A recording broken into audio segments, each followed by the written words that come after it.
This is the Troll Patrol, live with Justin Freakin. Welcome to the Troll Patrol, live. It's a freaking Sunday. It's Sunday. Welcome in. Lot of news to talk about. Anything big happened over the last couple of days?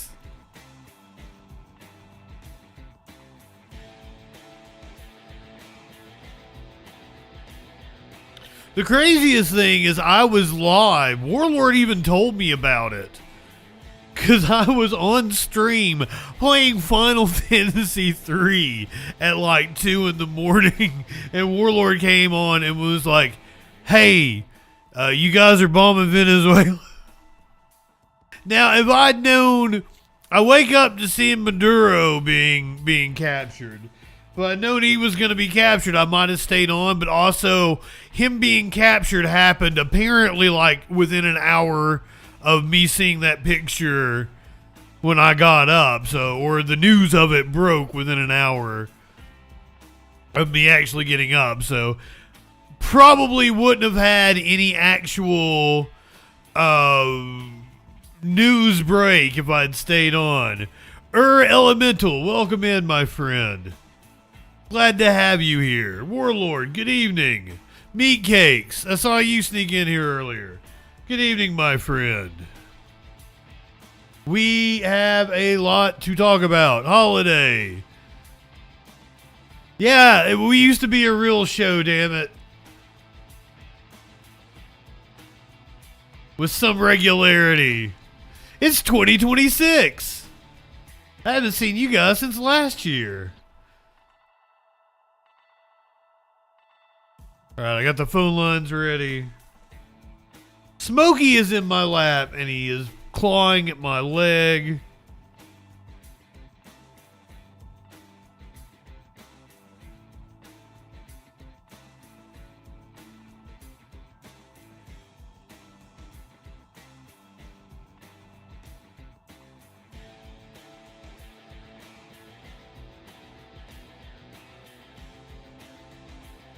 He decided to claw me one last time before he got down. I might have to pack another one here.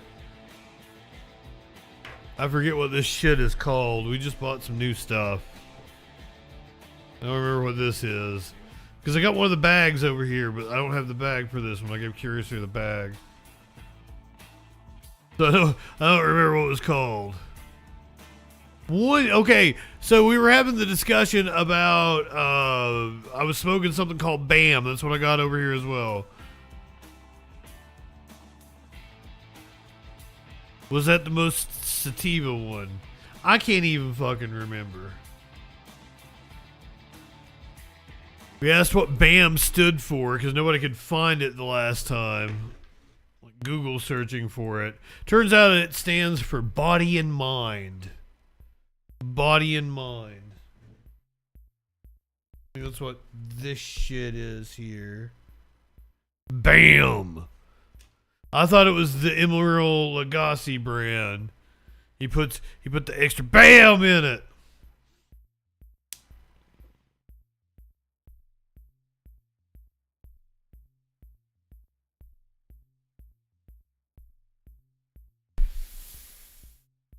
Light one up, dip one back. Here is your meme of the day. Oops, sorry. That's just what I was spanking it to before I came on. Sorry, I can't stop being horny for stupid GOP women. Did I turn the music off? Go playlist.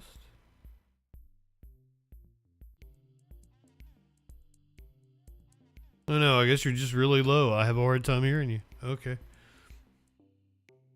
Trump, America first. No foreign wars. Oh, hey. What does it say?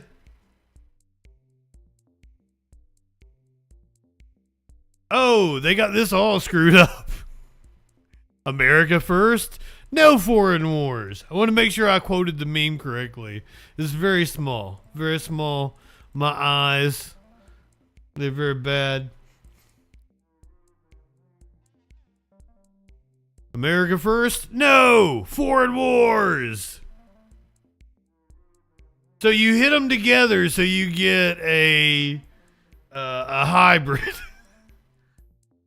I've got my sativa vape and I've got my indica vape. If you are not subscribed to the channel, let me know if you get commercials. That way I can adjust accordingly and take a commercial break. That way nobody misses any content like we used to do. It stopped playing what was it? It was before Charlie Kirk. It was something else. They stopped playing ads on any kind of political content. So, like, around that time, I just quit playing, or I quit doing my own commercial breaks and making them happen over here. And also, at the time, people have been giving out a lot of... I think it might have been leading up to the election last year. They stopped letting anybody political have ads. That's what it was. So I just quit playing ad breaks manually, and most of the people were subscribed anyway, so I quit fucking with it. But I don't want anybody to miss any content.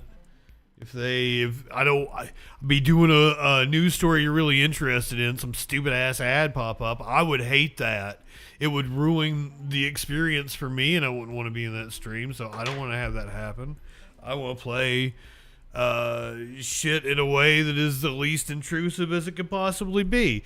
I want to get the 50% revenue cut from Twitch, so you have to play like 3 minutes in an hour or something like that.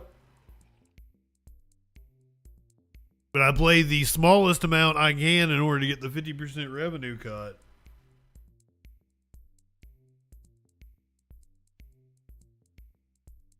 I'm a capitalist, goddammit. I may advocate for socialist values, but I live my life as a capitalist, Jake. Can you say that? Rip Charlie Kirk. And by that I mean rest in peace. I'm pissed.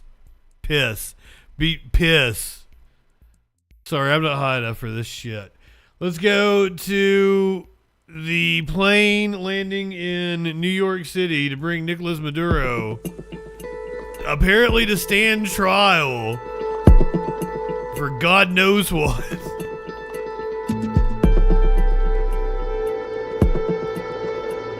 And his wife. They kidnapped his wife as well. And before any right-wingers say anything, I'm not defending the guy. I've never defended the guy on stream. I've said many times, even to the pushback of some people in my chat, that like reputable organizations have said that the last election was not free and fair, and that he had done some manipulation to it. I'll try to be consistent, but also you can't trust U.S. propaganda. It's the same thing with China. You can't trust what the U.S. has to say because their propaganda is so slanted. Both things can be true, that the U.S. illegally conducted this strike, invasion, and abduction, and that this dude can be a really bad hombre. Now, if he is a bad hombre, the Trump administration is doing a really good job of making him look fucking cool, as you're getting ready to see. What's with all the outfit changes? So he's wearing like some kind of blue pullover here. There is a picture of him going around where he's in like a collared shirt. I don't think that one's real.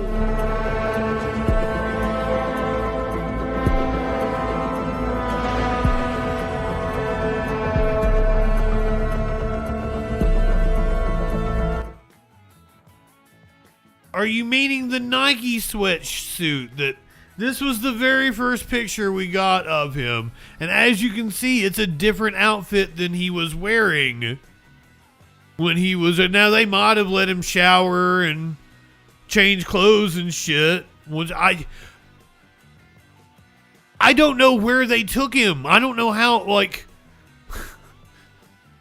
The video you just watched was him landing in New York. This picture apparently was from him being taken from Venezuela. The implication being that that's what he was wearing when he was captured.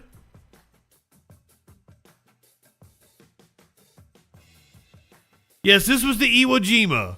This was the, SEALs taking him out.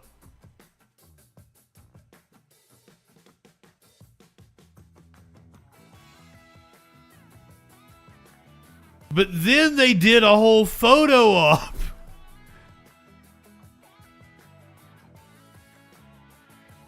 With him that you're gonna see here in a second. He was brought in. Here is where he was wishing everyone a happy new year. Seems like a nice guy. At 11, new video showing Nicolás Maduro handcuffed and in federal custody after his overnight capture in Venezuela by U.S. forces. Video of what appears to be Maduro's perp walk in Manhattan, where you can hear him say in English, Happy New Year. Good night. Happy New Year. And that was video just released from the White House. Meantime, protests erupting outside the federal detention center where him and his wife, will be held until their first court appearance. You can see people there waving flags. You could see police lights as they try to hold this crowd back. Good evening and thank you for joining us. I'm Lauren Pastrana. And I'm Chelsea Jones. Federal authorities Well, Lord, welcome in. Handled like a bust of a drug kingpin. The couple will face a Manhattan judge on federal charges related to drug trafficking and narco-terrorism. The mission began with a green light from President Donald Trump. Strikes executed in Venezuela's capital of Caracas by U.S. Special Forces. Overwhelming American military power, air, land, and sea. After months of surveillance and practice, Nicolás Maduro and his wife were successfully captured within 2 hours of the Army's Delta Force touching down. Not a single American service member was killed, and not a single piece of American equipment. Apparently a few dozen were These injured, are though. Images of President Donald Trump and his team watching it all. Several unfold civilians were in killed in the Mar-a-Lago. strike. We're just More than 150 U.S. aircraft learning the magnitude of in what this happened. overwhelming operation. The illegitimate dictator Maduro was the kingpin of a vast criminal network responsible for trafficking colossal amounts of deadly and illicit drugs into the United States. Apparently, the only drugs they ever sent anywhere, predominantly to Europe, was cocaine. They weren't trafficking in fentanyl or more dangerous substances. As alleged in the indictment, he personally oversaw the vicious cartel known as Cartel de las Solas. This is not a real cartel, once Lethal again. poison responsible for the deaths of countless Americans. This picture of Maduro shows him handcuffed and blindfolded aboard USS Iwo Jima. From there, Maduro was then on board this plane. Here it is as it touched down north of New York City. This is him being escorted off the plane before being flown by helicopter to New York City. Maduro and his wife will soon face the full might of American justice and stand trial on American soil. Sometime in the coming days, Maduro will face charges in a Manhattan courtroom in the superseding indictment unsealed Saturday. He is apparently set to be arraigned tomorrow at noon. Now, cameras aren't allowed in federal courtrooms, so we won't really get much, but I might take that live. Progressive Squirrel, welcome. I don't know that he doesn't get, like, this is going to be hilarious if they bring him in, and they have had far more cases dismissed, lost more cases than the DOJ typically. The DOJ has like a conviction rate of like 97, 98%. It has dropped drastically since the Trump DOJ took over.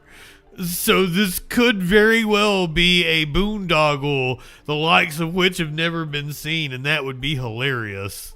Alleging not only drug trafficking and narco-terrorism, but also Maduro's alleged ties to the gang Tren de Agua, which allegedly engaged in extortions, kidnapping, murders, and other crimes. How could he be tied to the gang when it's a U.S. gang? Trump's assertion she's being cooperative, Trump says for the time being, the American government will be in charge. We're going to run the country until such time as we can do a safe, proper, and judicious transition. And sources tell CBS News House Democrats will hold a virtual caucus meeting tomorrow at 2 p.m. A United Nations Security Council meeting is also in the works. And Precious looking good. I was wondering what she'd been up to. Hadn't seen her in anything recently. She must be doing the news down in Miami.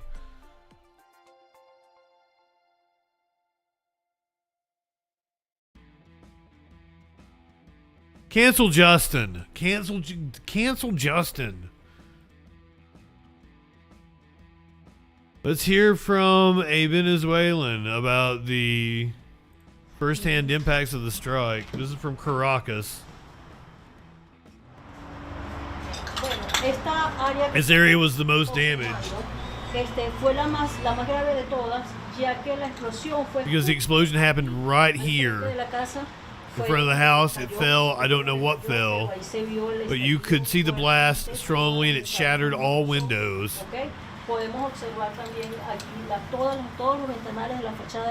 Oh, I'm sorry, Flash. I got confused. Okay. I'm sorry. I did mix up my prison gangs. Tren de Agua is a homegrown Venezuelan prison gang, whereas MS-13 is a U.S. prison gang. My bad. Thank you for correcting me, sir. Fue demasiado fuerte. Okay, nosotros nos levantamos. It was too loud. We got up and took shelter during the first explosion, which was so loud that we felt the damage to my home. A terrifying experience. We're still on edge. Now we're uncertain about what to do. We're staying safe at home, or we go out to look for food. I don't know, and especially us, we're single people. So I don't dare go out, leave the house alone, and well, I'm in this state of uncertainty.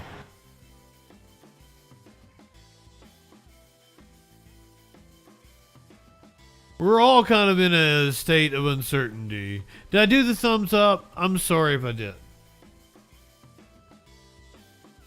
Maduro photographed. This was like some sort of staged photo of the dude. Like this one. Multiple different outfits.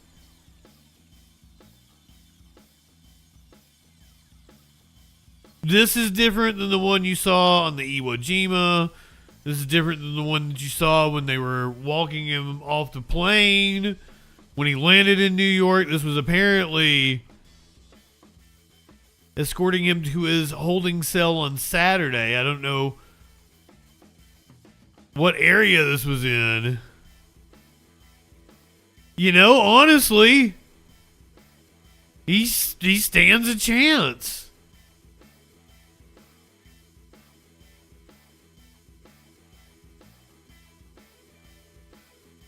See, that's a different outfit.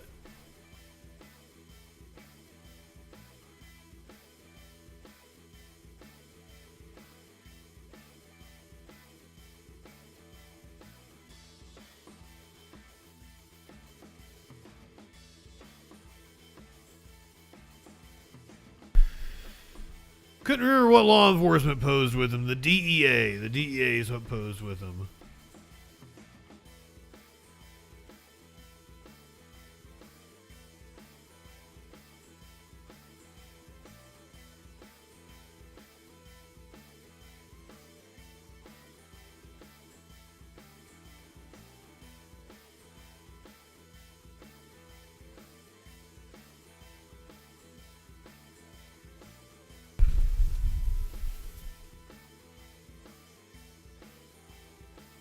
I mean, hopefully the man gets a fair trial.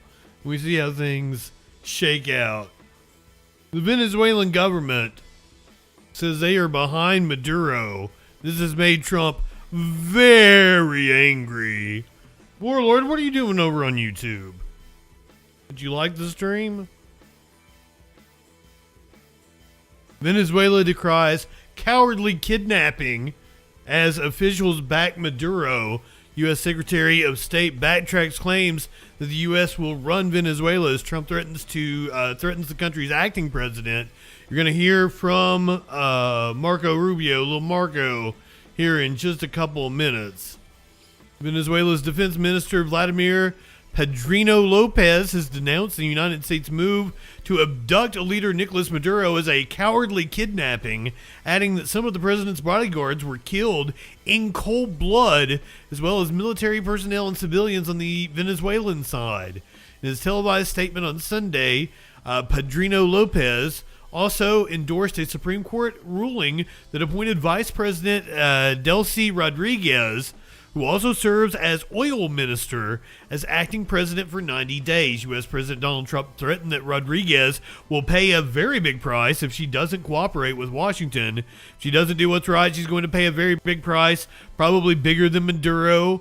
Trump told The Atlantic in a telephone interview. U.S. forces attacked Caracas in the early hours of Saturday, bombing military targets and spiriting away Maduro and his wife to face federal narco-trafficking charges in New York. The Venezuelan president was escorted off a plane at Stewart Air National Guard Base in New York State and taken to a Brooklyn jail. He is due to make his first court appearance on Monday. That is at noon tomorrow. We'll possibly stream that.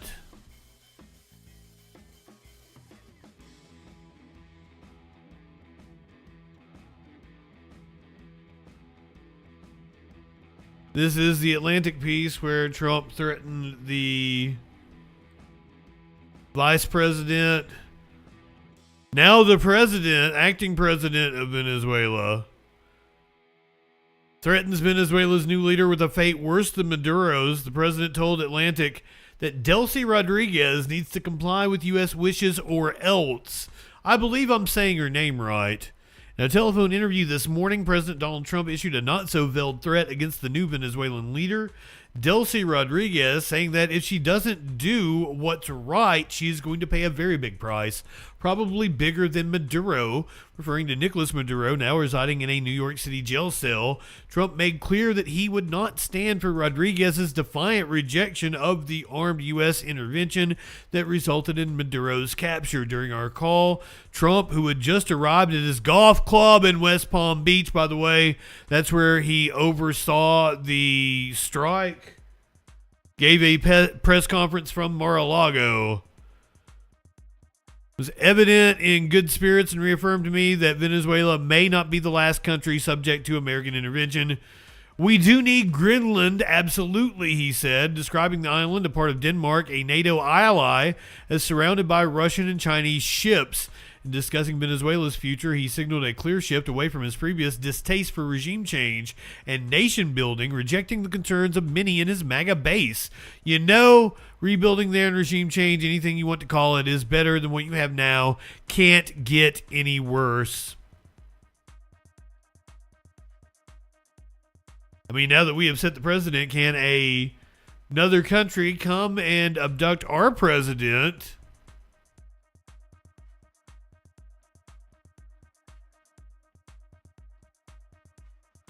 and take him away for child trafficking?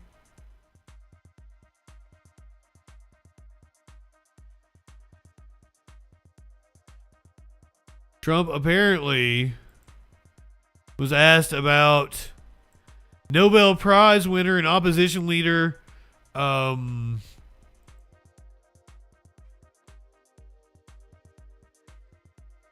Maria, I keep wanting to call her Maria Kondo, but that's that woman that tells you that you're not in your happy spot or some shit. If your furniture's not in the right order. Maria Corina Machado. She was...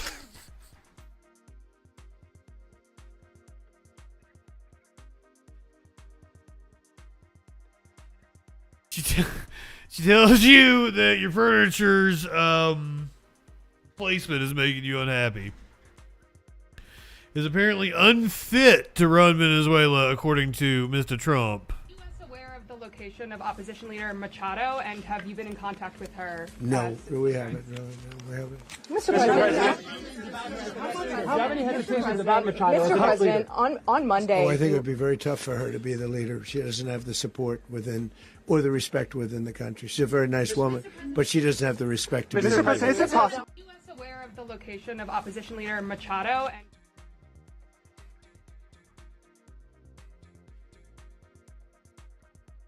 Yep, probably jealous of the opposition leader because he thinks she stole his Nobel Peace Prize. Absolutely. And make no mistake about it, one of the main reasons why we struck the oil companies in this country absolutely wanted to strike Venezuela for their oil, and they're going to have free reign of it. But the reason why Trump allowed them to, make no mistake about it, is that he thinks Venezuela stole the 2020 election from him.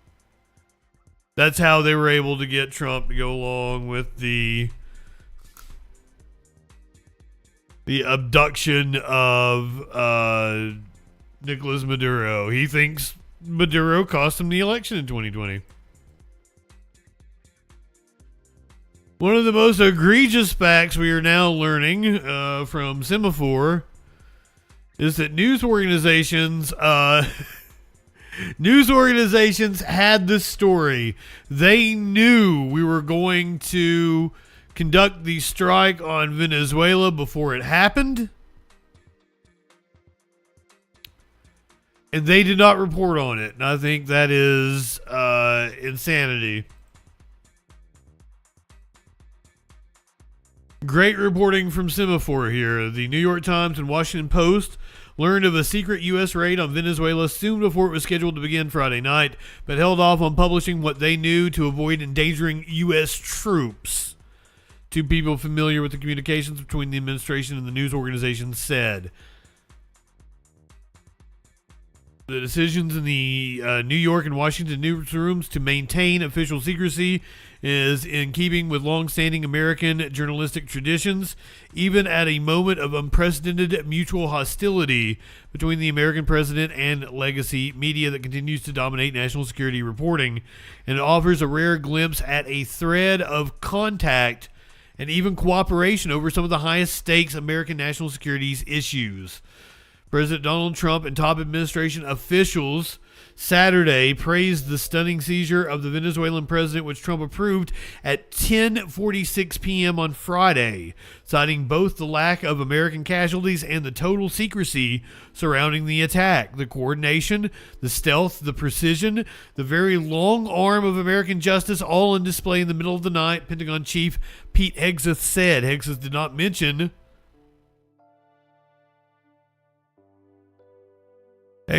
mention that part of the secrecy was the news outlet's decision. Unlike other countries, the U.S. does not have a mechanism for the government to prevent publication of secrets.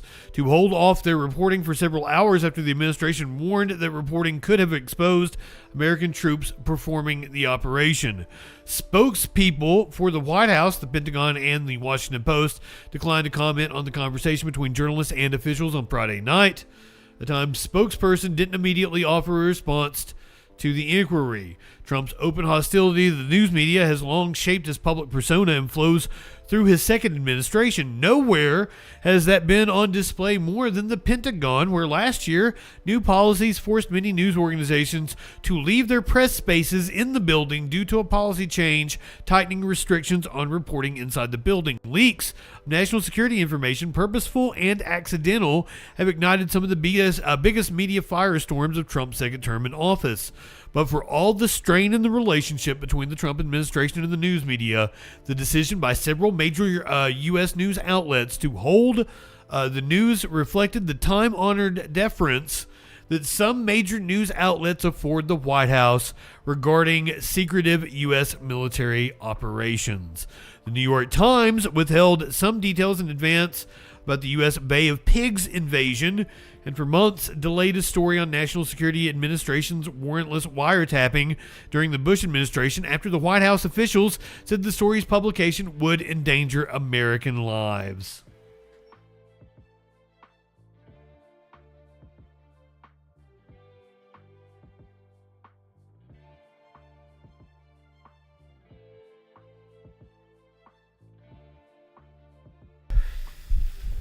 Sounds like something state-run media would do if you ask me. DJ Dub, Societolo, welcome in, friends. Good evening.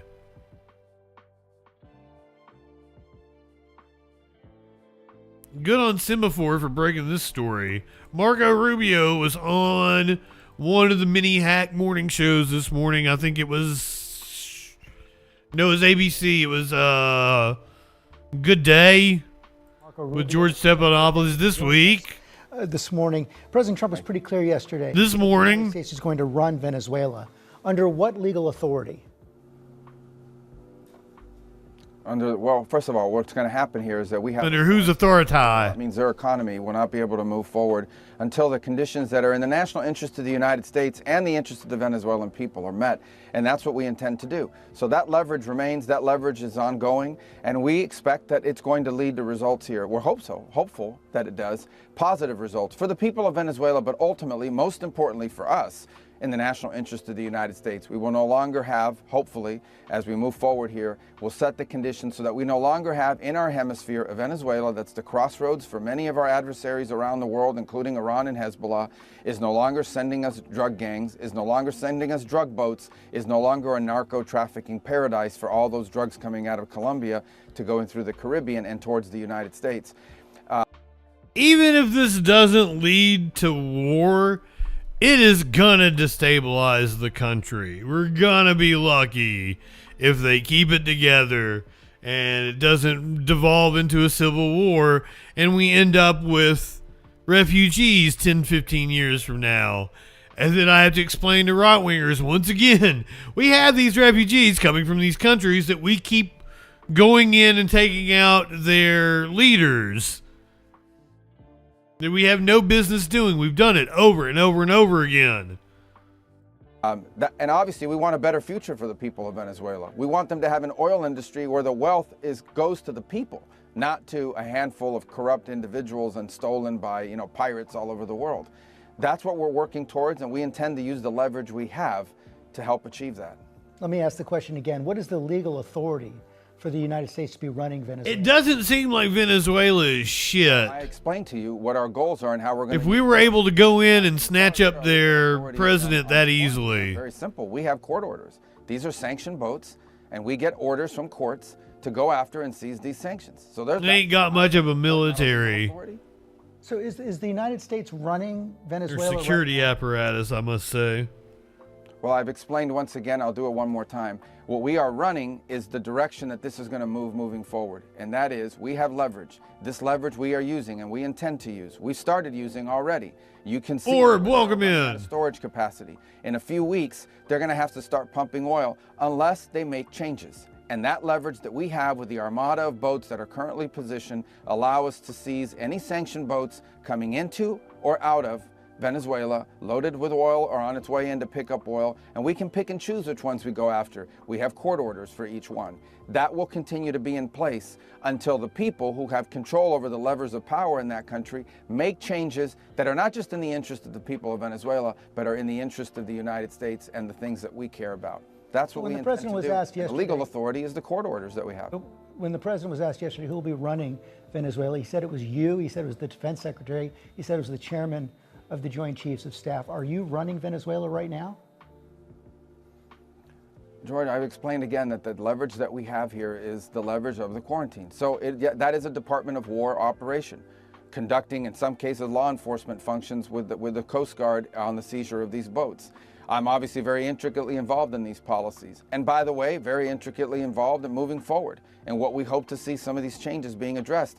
Unfortunately, the person that was there before, who was not the legitimate president of the country, was someone we could not work with, was someone that we could not. He had already suckered the Biden administration a couple of years ago on a deal he didn't keep, and this is someone we simply couldn't work with. We are hopeful that there are people in place now. We're going to find out. The proof will be in what they do or fail to do, that will start making some of these changes that will ultimately lead to a Venezuela that looks substantially and dramatically different from what's been in place for 15 years. But our number one objective is America. We care about Venezuela. We want it to do well moving forward. But our number one objective here is America. No more drugs, no more trained at agua gangs coming our direction, and no more an area of the country in our hemisphere that becomes a crossroads for every single adversary we have around the world. Hezbollah, Iran, all of them have turned it into their playground. That can and will not continue under this administration. So is it your position now that the Vice President, Delcy Rodriguez, is now the legitimate president of Venezuela? Well, this is not about the legitimate president. We don't believe that this regime in place is legitimate via an election, and that's not just us. It's 60-something countries around the world that have taken that view as well, including the European Union.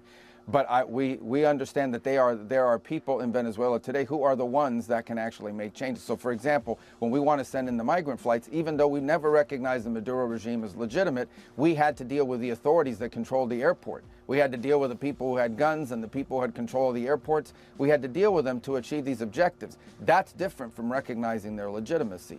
Ultimately, legitimacy for their system of government will come about through a period of transition and real elections, which they have not had. And by the way, it's the reason why Maduro is not just an indicted drug trafficker. He's illegitimate president. He was not the head of state. And I continue to see these media reports referring to him as President Maduro and the head of state. He was not the head of state. He was not the head. And it's not just us saying it. The Biden administration said it. And so did 60-something countries around the world hold that position. The president said that you spoke with the Vice President Rodriguez and that she promised to do whatever the United States needs. But in her televised statement, she was pretty defiant, saying that Maduro is still president and that the Venezuelan people will no longer be slaves or the colony of an empire. That's a quote. What exactly did she say to you, and what comes next?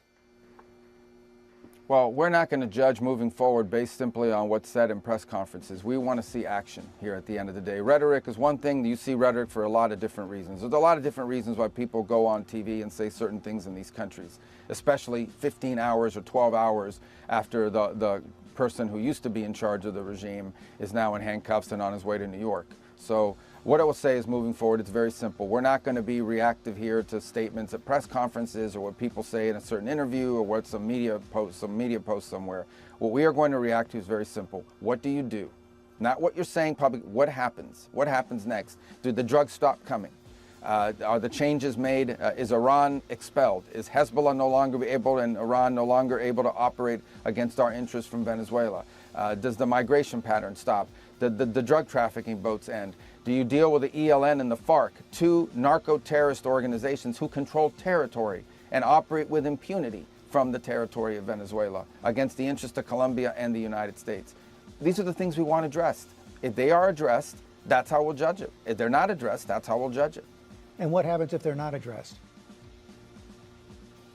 Well, everyone's Hezbollah now. All the options we had before this raid and this capture and this arrest was made. We continue. The quarantine is in place right now. If you are a sanctioned boat and you are headed towards Venezuela, you will be. I got a sanctioned boat for you. Way out with a court order that we get from judges in the United States. We will continue to dock in your harbor. And that is going to continue to happen until such time as changes are made. I cannot overstate how crippling this is for their future. On the other hand, there's an alternative to that. And here's the alternative. Yeah, it just made the list. An oil industry that actually benefits the people, that actually goes to the benefit, not of people, of the people, not just 2 or 3 or 5 people who are stealing it, and certainly not to Iran or any of the other sanctioned entities that we're going after. But how does the United States intend to secure the oil fields? Won't that take U.S. troops? Well, ultimately, this is not about securing. What was with that lip quiver? Ensuring that no sanctioned oil can come in and out. And this was apparently like this dude's wet dream for years and years and years, and that he really also wants to pull a regime change in Cuba. So that's probably in the cards in the next couple of years. I saw someone post, I can't properly attribute it, so I'm sorry, but it is not my quote, but it was some influencer on Twitter, and it was like any country that doesn't have nuclear weapons and wants to remain a country needs to get on that immediately. Seriously, has made the world less safer. Has made the world less safe because of that. There's going to be an arms race now to keep America from. Was that a Hassan quote? Oh my God! Fuck. Out until they make changes to the governance of that entire industry.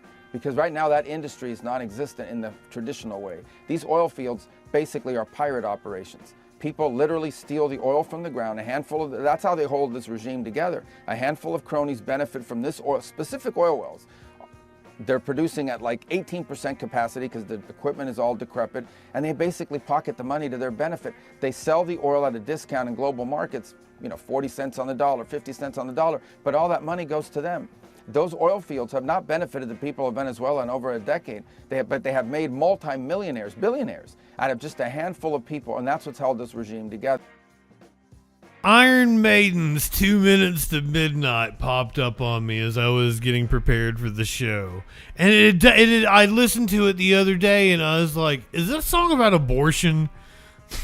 Like, Bruce Dickinson's kind of a shithead.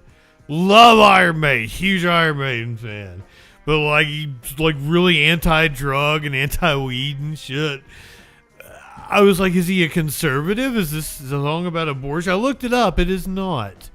It is not about abortion. I'm glad, because it says something about killing kids in the womb or something.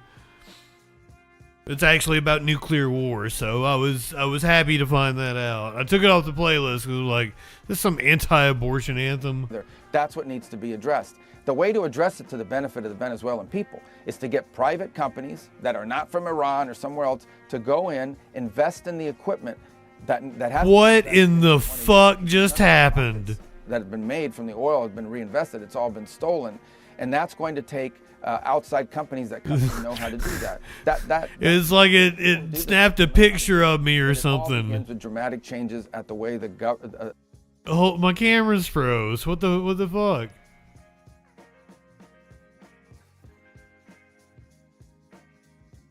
Huh.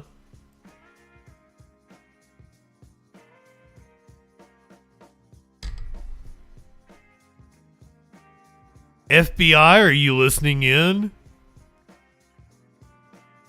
I hope to God you are. Listen, FBI. CIA? It would be FBI, I would assume. NSA? Possibly NSA? Possibly local law enforcement. If you're local law enforcement, if you're NSA, if you're our Fed, I have an important message for you. Suck my balls! Lick my whole entire asshole. With hoisin sauce. Horsin, is that, I'm saying it wrong, aren't I? Is it horsin? You heard asshole licking and you walked in here. Is that what happened? Well, ma'am, if you're offering, I mean, hoisin, is that how you, lick my whole asshole with hoisin sauce? It is absolutely, my light flashed like it took a picture of me and my camera froze. And it was right as we were talking about being on some sort of list. And we're over here talking about, having a fascist government and everything. So, and I don't know what happened to my newest drops. I don't have Alligator Alcatraz. I have to make those and export them out again. I lost them somehow going between the different. Oh, I have to grind it up. I thought you were coming with a bowl pack. Well, here's half a bowl of. Well, okay, you can give me a weed. What is this? Hoisin Hoi Sun Sass. What is it? I've never even had it. Is it like a horseradish sauce?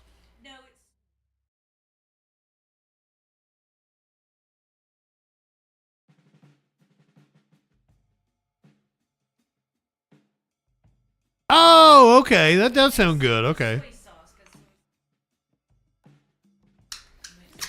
Oh, okay. Yeah. So I probably had it at some Asian restaurant.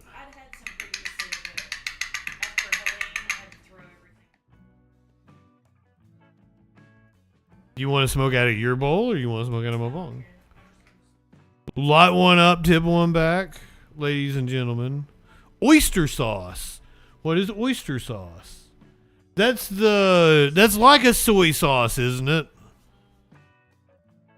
I like, what's the yum yum sauce or bam bam sauce or, I thought it was shrimp sauce. I thought it was the orange shit that's sweet that you put on the rice. The shrimp sauce. Are you sure? Because like shrimp sauce, I got some shrimp sauce one time. And it was like, it was the same color, but it was kind of bitter. It wasn't. Oh, I'm supposed to pack. Which bowl am I packing? She hid the other one from me. I'm sorry. You guys can go back to listen to Marco Rubio. On the way that the authorities that are in charge of it looked like he was having a stroke, didn't he? And until those changes happen, this quarantine will remain in place. Chevron is the only American company working in Venezuela right now, only American oil company working in Venezuela right now. Have you gotten commitments from any other U.S. oil companies to go in? I haven't spoken to U.S. oil companies in the last few days, but we're pretty certain. I would feel really bad if the feds came up here non-Russian, and non-Chinese companies will be very interested. Curiouser got caught up in my bullshit. The Gulf Coast of the United States are the best in terms of refining this heavy crude, and there's actually been a shortage of heavy crude around the world. So I think there would be tremendous demand and interest from private industry if given the space to do it, if given the opportunity to do it. And that will spin off tremendous royalties for the people of Venezuela, to benefit the people. Okay, Squirrel says they would rather listen to my rambling, one-sided conversation with you. Chat, do you vote I should give her her own microphone? I've got another microphone over there, but I don't have a cord. She says she's got a stupid voice. Leftist. I don't think you got a stupid voice. What a face he's making.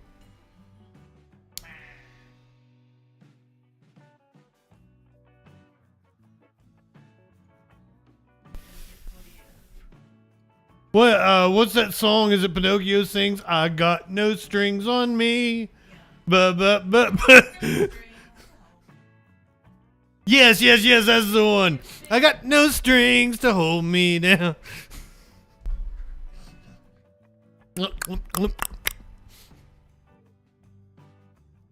Have I heard the Holiday?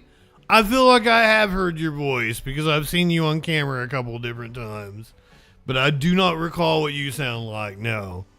I know everybody can't have the fucking ear candy of a auditory ecstasy fucking voice. I'm running over here. Especially I got the bass thumping for them. I've taken the treble out. I sound a lot better to them than I do to you right now. Because I sound like whiny ass motherfucker, right? Oh, I know I'm loud. Oh yeah, that helps. It sounds really good.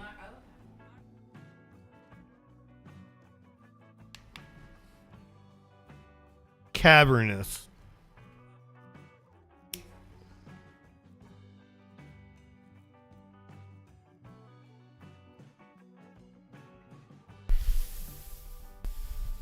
Without the filters, Justin sounds like Ben Shapiro.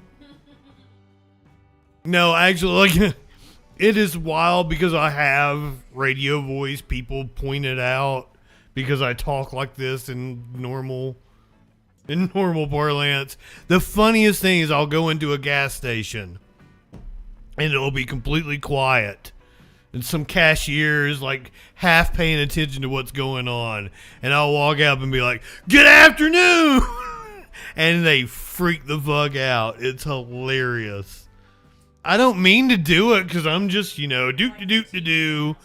I'm just in Justin world, and I'm legitimately telling them good afternoon.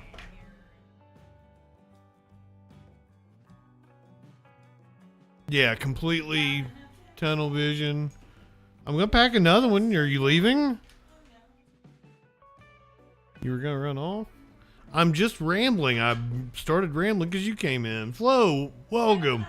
Curiouser is just off camera. I think I should set up a microphone for her so you guys can actually hear the conversation. You say funny shit in the chat all the time. Well, not all the time. You're not around anymore.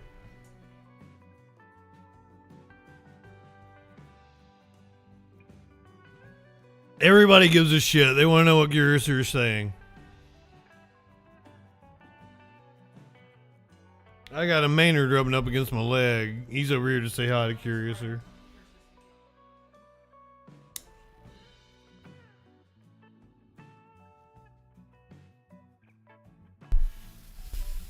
See, my lord, leftist. I want you on the mic. You know Crix wants to talk to you. Apparently it's all mutual between the two of you. It's a mutual flirtation, eh? He puts the vibe out, you accept it.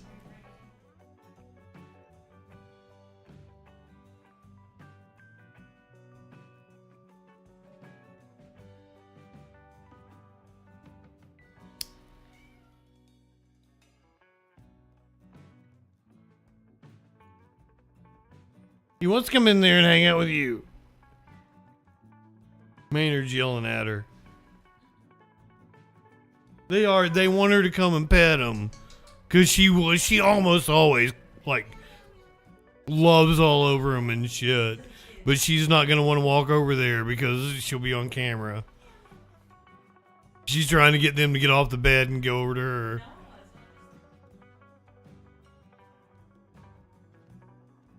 People, welcome in. Welcome, Big Ben. Raiding in, friends. Welcome. I'm JustinFREAKIN. We find out what that news be doing Sunday through Thursday. This is Marco Rubio looking like a puppet. Cluck, cluck, cluck, cluck, cluck. I got no strings to hold me down. Huh? Peevil. P-evil. Holiday takes care of that shit. Holiday's on top of things. You're a mod. Why don't you go shout them out? I feel like huh? Yeah, well, like I don't want to say that like I am above shouting people out. I'll do it. I kind of don't know how the commands work. And like it's not even bang SO anymore. It's some / blah blah blah. And I don't know how to do it. So thank you. Holiday did it, or somebody did. / shout out. It's too much. That's why I let them do it.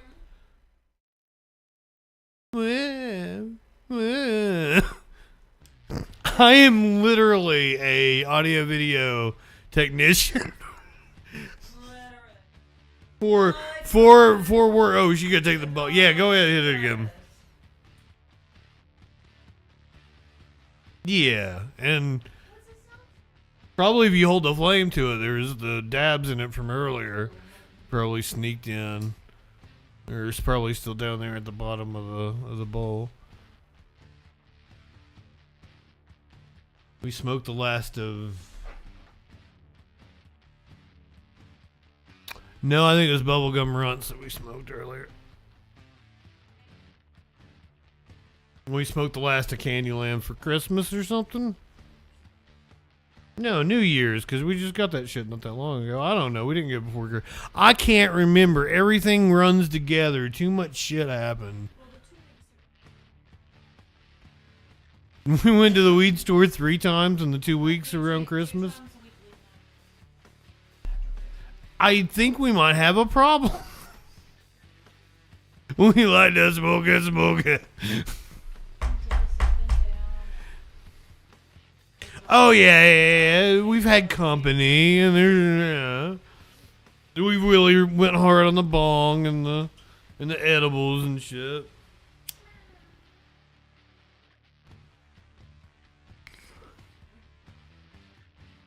For the holiday. Is altruism the most damaging ideal to ever grace the good of mankind? Do you know what logical fallacy you committed when you asked that question? That's the Xmas glaze. Yeah. Can't quite remember the what day it is or what you're meant to be doing for 2 weeks. Seriously, and I tried to get like work done in between the holidays. I technically went back to work on Friday. Dolly effing Parton.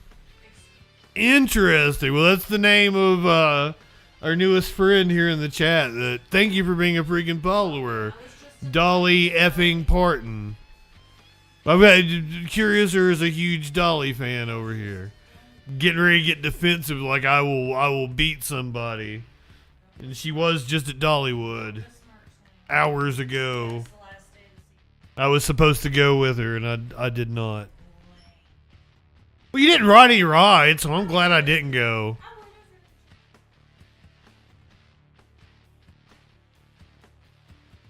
Well, if you didn't want to ride any rides, then... Exactly, what the heck, if you're not going to ride any rides.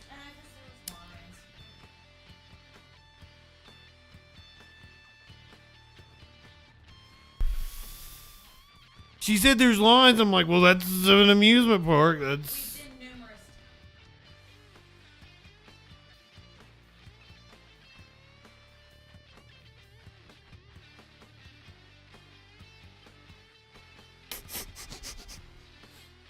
So you just drove down there to get high.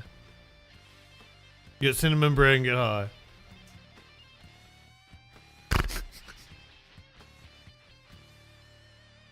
I'm sorry. Anyway, pardon. What was the interesting question to come in hot with? I like you. Stick around. I like you. You want to stick around? I'm going to need to get you a microphone if you're going to. Alright, okay, he's escaped. Well, he's probably going to go to the bathroom and ask you to turn on the tub for him. That's what Maynard likes. Anyway, we got all kinds of fucking news to cover. Come on back, buddy. My cat's a madman. Oh, I got another one. I gotta run defense over here.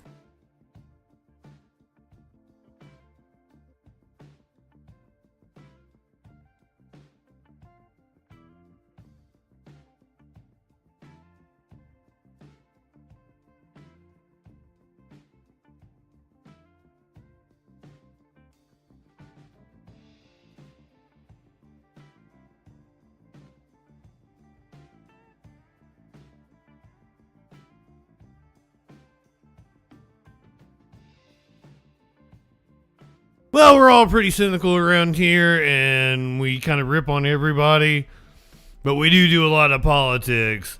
We hand out titty slaps. A titty slap! Come on now. And we try to kick authority in the balls. He's kicking authority in the balls. We also do a lot of crime stories, crazy videos and shit. Like if a plane lands on a car in the middle of the freeway, I'm going to show it to you. Smokey, will you go somewhere?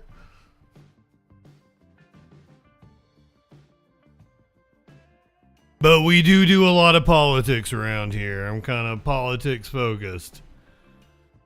Senator Chris Murphy. We watch a lot of C-SPAN. Just to let you know, Washington Journal, good shit. Senator Chris Murphy was on CNN. He says Hexeth lied to him. From the Trump administration, saying top officials lied to them about ousting Nicolas Maduro and questioning whether the president violated the Constitution by attacking Venezuela without congressional approval. Here with me now is a member of the Senate. Probably, but when's that mattered? Chris Murphy of Connecticut. Thank you so much for being here. Certainly. What is your reaction to this operation? Well, I mean, clearly this is wild. It's seriously giving me 2003 vibes. Illegally, since he was sworn into office, stealing from the American people, seizing spending power. What's and illegal? Now dragging America into a war overseas. The president cannot run a military operation of this size, cannot invade a foreign country without coming to Congress first, without allowing the American public to weigh in. America doesn't want. Well, he's doing it. What you gonna do about it? For this, because it has nothing to do with American national security, and I think that's the most important conversation to have. Listen. Venezuela is not a security threat to the United States. They're not threatening to invade us. There is no terrorist group like Al-Qaeda operating there that has plans to attack the United States. To the extent that you care about the drug trade, yes, they produce drugs, but those drugs go to Europe. Fentanyl is the drug that's killing Americans. That's not coming from And they make the good drugs. They make the cocaine. Venezuela. Venezuela produces cocaine. 90% of it is not. Yes, we like cocaine. Cocaine's awesome. Seems to be mostly about oil and natural resources. I was on Donald crowd. Trump's entire foreign policy. Russia, the Middle East, and now Venezuela is all about everybody likes cocaine money for his friends. And Wall Street, the oil industry, they can make a lot of money off of Venezuela if they run it. You saw within hours of the invasion the announcement of a group of Wall Street investors, energy industry investors, planning a trip to Venezuela to make money off of this invasion, off of. I mean, Dolly, it's against the law, but who's gonna fucking stop him, once right? Again, you're seeing that this president's foreign policy, the invasion of Venezuela, the ouster of Maduro, is about. This happened for two reasons. The U.S. oil companies have wanted to do this for decades. I'm not either, Flo. I'll do it on occasion. Last time it was offered to me, I turned it down. I'm not a speedy drug kind of guy. I like downers. This happened because Trump thinks Venezuela cost him the election in 2020. U.S. oil companies want it to happen, so they totally were with him. They wanted him to do it. But that's the reason why Trump personally did it, because it personally was part of his revenge tour. Making his crowd filthy rich. It has nothing to do with American national security. Can I just go back to the legality? And it will make the oil companies filthy rich. First, you know that for decades, Congress has let Democratic and Republican presidents sort of go for it on military actions. I mean, look at President Obama in Libya. And so it's not new that Congress has become, frankly, Dana Bash ain't wrong. Issues and matters of war. That's absolutely true. And Congress needs to own its own role in allowing a presidency to become this lawless. The fact of the matter is that the president's justification makes no sense here. He says that this was just a law enforcement operation. Well, there are people with warrants all over the world. That doesn't give the president of the United States. Yeah, like Benjamin Netanyahu. $1 billion invasion of those countries to bring a fugitive to justice. Yes, Congress should have stepped in and either authorized or prohibited President Obama's actions in Libya. Yes, the United States Congress has sat on the sidelines to allow presidents to become more and more powerful in foreign policy, but that doesn't mean that it suddenly gives a imprimatur of legality to this massive invasion of a foreign country that the American public didn't ask for. You know, there are. I'm glad Murphy brought up the supposed justifications, because my future GOP mommy, well, Ms. Anna Polina Luna,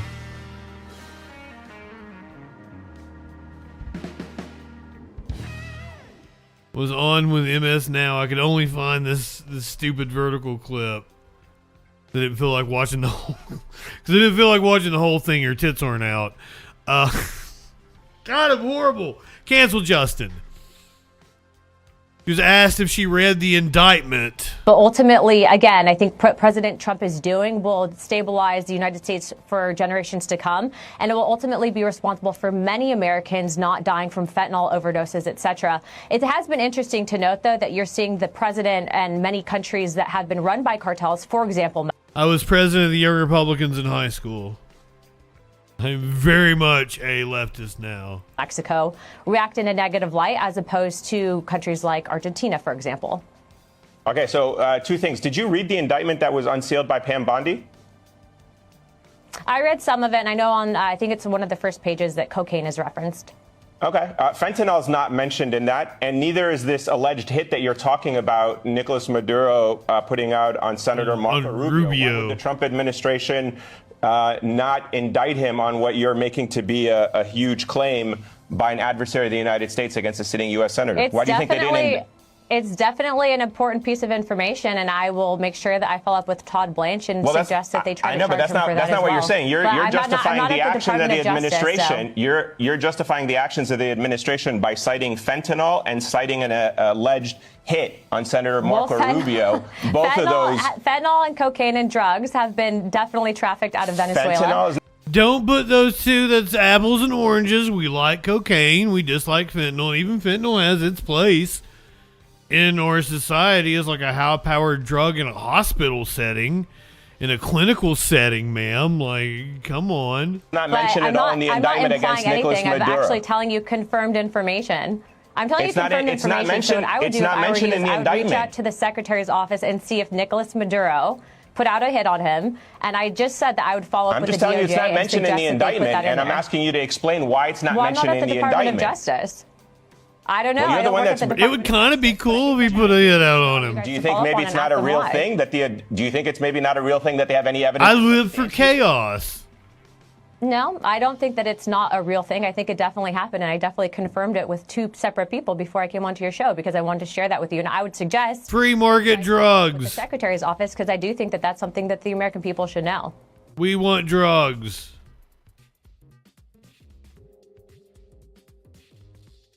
Oh, this is America. Russia, China, and Iran have.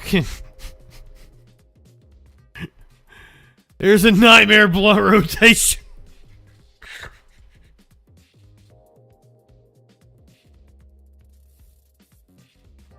When I think about having a good time, those are not the three countries I think about. Russia, China, and Iran have condemned the United States. Before the U.S. operation striking Venezuela and capturing its president, Nicolas Maduro, most Americans said they opposed military action in that country. CBS News asked people about this back in November, and at the time, 70% of people polled said they would be against military action in Venezuela, while 30% were in favor of it. Now, across party lines, big majorities had said that the Trump administration needed to explain what the U.S.'s intentions were regarding those actions and felt officials had not done so clearly. When asked if they thought Venezuela was a threat to U.S. security, only 13% of people polled said the country was a major threat. 48% said it was a minor threat, and 39% said it wasn't a threat at all. And when asked if American action in Venezuela would have an impact on the amount of drugs coming into the country, most polled said it would not change anything. Leaders around the world are reacting to the U.S. military operation in Venezuela with a mix of support and condemnation. Here to break down those reactions is CBS News producer Lee Canary. Lee, good to see you. So how are countries like China, Russia, and Iran now reacting? Well, the public reaction among world leaders has been split sharply along geopolitical lines, but those major powers you mentioned were certainly notable. China saying it is deeply shocked and strongly condemns the use of force against a sovereign country. And Russia's government, who are actively battling for territory inside Ukraine, accusing the U.S. of committing an act I wasn't paying attention to the charts. Which they called condemnable. and Iran, where President Trump has threatened to intervene to assist protesters. Sorry, I can't answer your question, Said Dolly. this was a clear violation of the fundamental principles of the United Nations Charter. In fact, an emergency meeting of the UN Security Council. We're going to find out what people really think. I think I got good sampling. And China requested that emergency meeting. They will discuss what's happened and prepare a response. So, Chanel, we can expect more reaction to come. And Lee, what kind of message do you think this sends to, the international community? Well, I mean, this is CBS News under Barry Weiss now, so it is hard telling what that poll said. Well, the phrase dangerous precedent appeared in more than one statement from world leaders, including that from the UN Secretary General. Will this action embolden authoritarian powers across the globe? That's the question being posed. Could it strengthen China's territorial claims, for example, over areas such as Taiwan? And in Europe, where leaders have been rallying in support of Ukraine for nearly 4 years, based on an argument that Russia's invasion of the sovereign territory is illegal, the question of legality of this Venezuela operation will continue to be important, so we can expect more on it. So the reaction has been mixed. There have been both protests against the U.S. government's action. There has been celebration from expats from Venezuela. We're also following how these events are hitting home here in Central Florida. Starting with Florida. Shut down airspace over parts of the Caribbean, which led to major delays and cancellations at the Orlando International Airport. As Channel 9's JJ Burton reports, we also saw some of the tension firsthand as protesters took to the streets here in Orlando to speak out against the operation. Hundreds of delayed and canceled flights to the Caribbean because of this situation, and we talked to people on both sides of this issue. Some agree and some don't. Smoke filling the air, bombs going off. Jonathan Naves and Luis Benago say they woke up to these images of their home country Saturday morning. First reaction, I got scared because I got family over there still, and my great-grandfather's right. So I was worried for them, but at the same time, we were excited. They've been able to reach their family, and they say so far everyone's okay. Both of them tell me their excitement has to do with the big announcement. Venezuela's president, Nicolas Maduro, and his wife are both in custody in the U.S. The attack on Venezuela comes after a pressure campaign against Maduro. The Trump administration say he is flooding the U.S. wood-fired pizza and gang members. Lewis and Jonathan tell me this attack had to happen like this. Yeah, that's the only way to take out the government, because the first time in 20 Don't feel like that's Venezuelan food, though. Basically, that's something's happening. Everyone doesn't feel that way. Millions across America and here in Orlando protested this attack. They're saying the U.S. needs to stay out of this, and some even. I mean, who's making money off of saying the Trump lying to broke what? the law because Congress didn't approve it. We denounce these actions that are. I just play the news and make jokey jokes, bro. Of the United States government and do not want a war with Venezuela. The administration say they did not break the law. The Venezuelans that we talked to say that they really want to see Maduro in custody to really believe this. So we will continue to monitor the situation as well. I'm using an ad blocker on them. Reporting in Orlando, I'm JJ Burton, Channel 9, Eyewitness News. The capture of Maduro sparked mixed reaction from Florida's congressional delegation. Ain't getting no ad revenue from me, bitches. Posted on X, quote, the United States Fuck Randy Fine. for today because of the leadership of President Donald J. Trump and the bravery and heroism of the American military, which again proved itself the best in the world. Best news of the night, no American casualties, a narco-terrorist dictator in custody, and a country pacified. Trust Trump. And Democrat Darren Soto wrote in part, quote, Trump's failure to seek congressional approval for these strikes raises serious questions about the legality of the mission. The administration made multiple false promises that it would not invade Venezuela without congressional consent. Congress must now conduct extensive hearings on the attack and all efforts to restore democracy in Venezuela. And demonstrations were held across the world Saturday, including here in Florida. This is what the streets in parts of Miami looked like Saturday morning. The Miami metro area is home to the nation's largest Venezuelan community. You can see people holding flags and singing the Venezuelan national anthem outside of a gas station to celebrate Maduro's removal. As a Venezuelan American, I can't tell you how happy I am There's tears in my eyes. We've been waiting for this moment since 1998. We're very hopeful. There's still a lot of work that needs to get done, but we're still extremely excited and hopeful, and praise God that finally justice is coming. Florida is home to more than 380,000 Venezuelan Americans. That's according to the U.S. Census Bureau, and that's the most of any state. We'll continue to follow the... Dolly, are you still here? I want to know what exactly you think was lying. I thought that was very fair. Quote from Republican politician, quote from Democratic politician.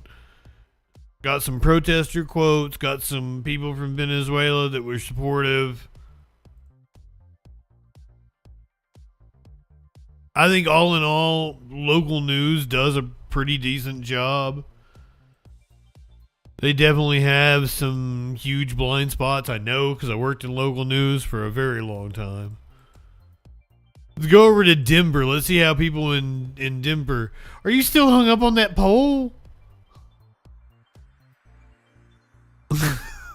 Brother, I didn't even pay attention to it. I was setting up something else. Like, what?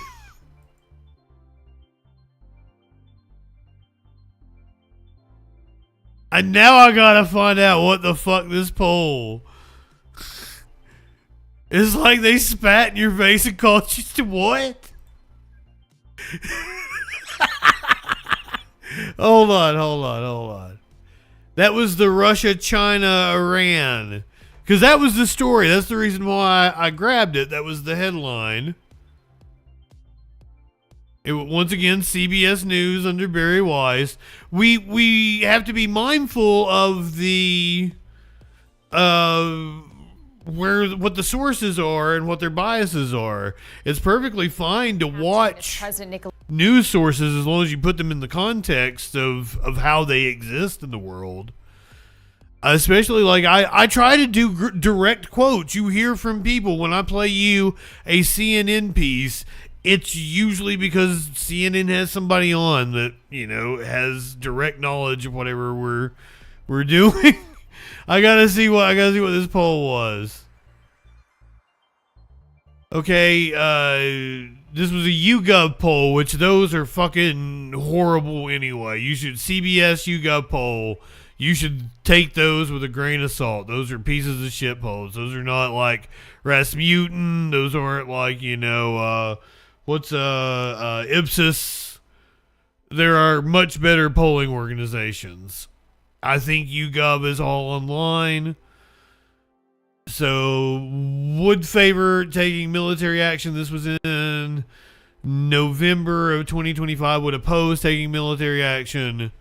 30 to 70%.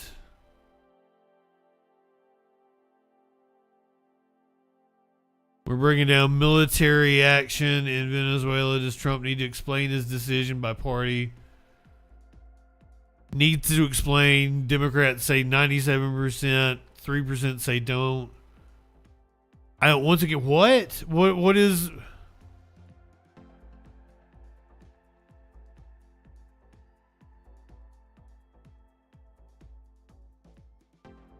This is the one that you took issue with, right? Is Venezuela a threat to U.S. security? Major threat, minor threat. Minor threat's a really good band. What said no change?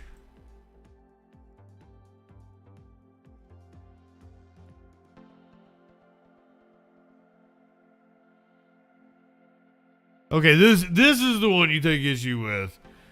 U.S. military action in Venezuela would make amount of drugs entering U.S. 56% said not change.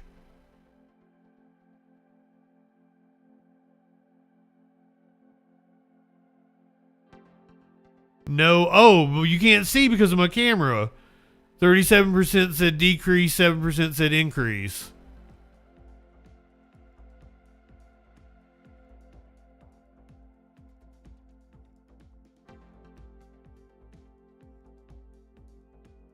Yeah, bro, I'm not getting not getting what you're upset about.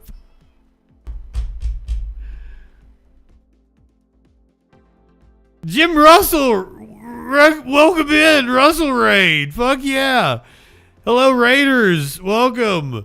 I don't believe we have met. I am Justin Freakin. We find out what that news be doing Sunday through Thursday, 8 p.m. Eastern. Our new friend Dolly here was telling me something about I don't understand why you were upset about that poll. I would like to, yeah, I'm sorry about that. It was blocked by my camera. And once again, I said I wasn't paying attention. I wasn't paying attention to what was going on. I was switching the order of something, my stories on my notes. So my apologies with that, Dolly. But I'm glad we could clear that up. And I could clear up any misconceptions. I don't ever want to be misleading on this show. If you think something that we have said is wrong, correct me. I take criticism very well. If you think I'm ugly, make good jokes about me, and I'll laugh my ass off. I think they're fucking hilarious. If you are new here, I am Justin Freakin. We find out what that news be doing Sunday through Thursday, 8 p.m. Eastern. I have a nice little song that sums up what you can expect watching this show. Go ahead, light one up, tip one back. It's all right to have a little fun before you hit the sack.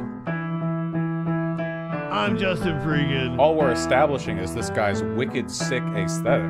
Not high enough for this shit. I guess I gotta thank Matt Wall for introducing me to Justin Freakin. Hey there, y'all. We're about to get stupid, locked into what that news be doing. Fu Manchu and a slick bandana, colder than ice, smoother than Santana. Audio, video, chat and calls. Right-wing nut jobs haunt the halls.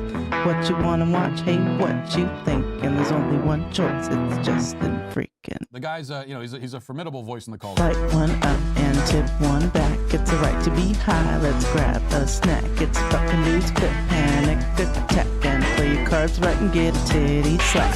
Jump in Discords, have some fun. The man will talk to everyone. Get high and try to debate. When shit pops off, chat thinks it's great. What do you think you're doing? Join the troll patrol. Whatever discourse is brewing, he gives it that southern drawl. So let's go ahead and bring in Justin. Hey Justin, how's it going, brother? First of all, I want to say you're poser South. I'm in Alabama. I'm the real South. Okay, all right. So why don't you tell us what it takes to be a man? Well, I don't know. I'm in Alabama and I'll fuck a man in a dress. Why won't you fuck a man in a dress? Are you that insecure that you won't fuck a man in a dress? That's fantastic. So you're okay with that, right? Yeah. Why wouldn't I? Right-wingers are morons. Light one it and hit one back. One more click before we hit the set an alert when that shit goes live. Social fucking support and hit subscribe. Light one up and take a hit. He does no harm, but he takes no shit. He's the last one standing when the ship is sinking. Let's take another rip for Justin Freakin.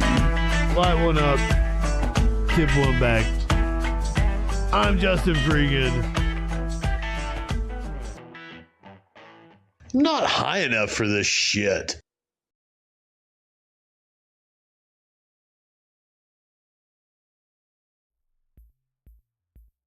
Hell yeah, show a cat. Do you have a preference with your cat? Maynard got out when I went to go refill my drink. Oh, God damn it. My camera did the thing again. The FBI is totally watching me right now. I don't know what's going on. There, we're back.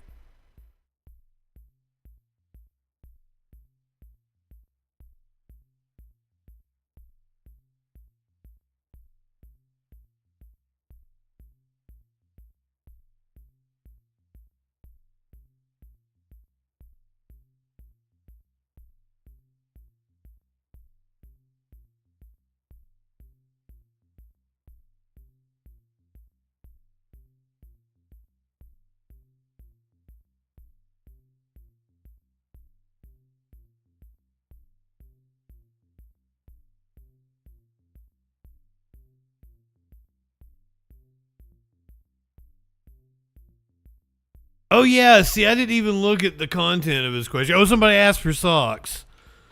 Hold on. I have three kitties. That was Smokey Bong. The one you just saw was Smokey Bong. There are a total of 7 in this apartment. Curiouser has 4, and they are adorable. And BB, the youngest one, loves me, and I love that kitty. But let me... Neither? Okay, so... Motador 69, nice. I cook at home. I don't eat out a lot. Taco Bell's kind of a treat to me. Like I'll get Taco Bell once every 2 or 3 months or something, and I'll get like whatever the thing is that they have, whatever the new thing is, you know. It was Frank's Red Hot. Because I got Taco Bell like maybe a month ago or something. It was like Frank's Red Hot, and I got the Frank's Red Hot fries, nacho. Oh, that's what it was. It was Frank's Red Hot nacho fries, loaded nacho fries. With like fucking like the actual nacho sauce on the fries and shit and everything. It was really good. I enjoyed it.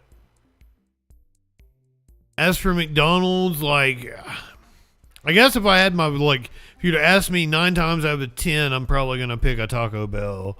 But, man, if, like, my stomach is wrong one day and, like, we have to stop. We're coming back from a concert. We got to stop somewhere. And my stomach is upside down. I might pick a McDonald's and get a salad or a McChicken sandwich. It might be one of the best like, is that thing still 99 cents? Man, like sometimes during college, like I usually cook at home, but sometimes during college, man, you might have $3 on you, and you'd go to McDonald's and get you 2 McChicken sandwiches and a sweet tea. Yeah, see, that's how I don't go to fucking fast food restaurants that often. Nothing is 99 cents anymore. Once upon a time, that was a thing. I think I told Curiouser the other day, like back when I worked on the road, I'd stop at like a McDonald's. I'd do a little toot toot, smoke me a little bit, and I'd go through the drive-through and I'd get like the sweet teas were 99 cents, and then they had those like McCafes, and they were $3 or $4, but they were really good, like fucking cappuccino, frappuccino, blah blah blah. So basically, I spent the 2000s just going to McDonald's to get drinks.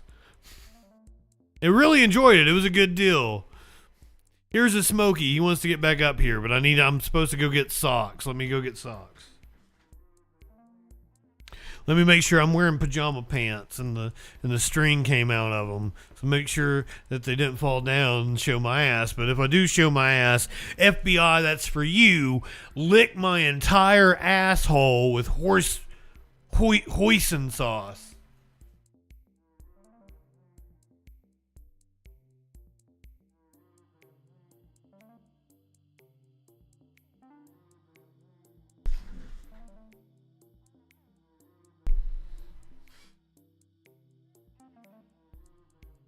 This is Socrates.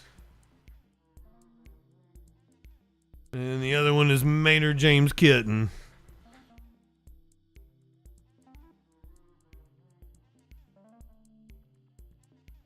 He's the sweetest cat, squirrel. Oh, fuck. I smacked myself in the head with my headphones. 'Cause I'm high and stupid. Okay, anyway, let's get back to the news. We got a lot of news to do. I'm probably going to stick around after the news, but who knows what we're going to do. Are we still talking about old fast food? I really got off on a tangent about the Taco Bell and the McDonald's, didn't I? I'm just not... I cook for myself. I'm kind of a hippie. I don't shop at Walmart. I don't like processed foods. But I'm also like not a total snob. Well, except when it comes to cheese. I cussed out an Instacart driver one time. They reported me to Instacart. Sweet time. Thank you for being a freaking follower. Welcome in. Glad to have you guys. If you're new here, please wash your asses. Life is too short to walk this earth for a crusty asshole. Wash your ass. Oh, don't get me wrong. It's late. I've had a beer at a concert or something coming back. Some Taco Bell hit the spot. We had Burger King a year ago, and I thought it was really good. I was like, oh man, like I haven't had Burger King forever. It's still good.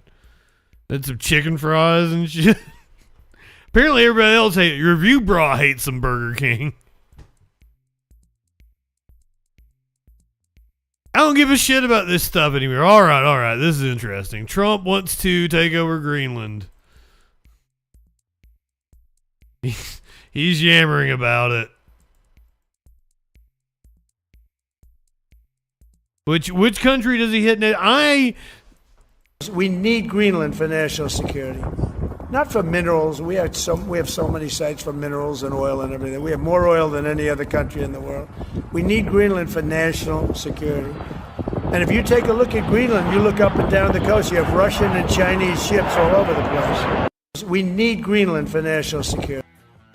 I think I want to bet on which country get on that poly market, because someone made a huge profit predicting Maduro's capture. Oh fuck! See, I had to redo my hard drive the other day. I need to log into my Axios.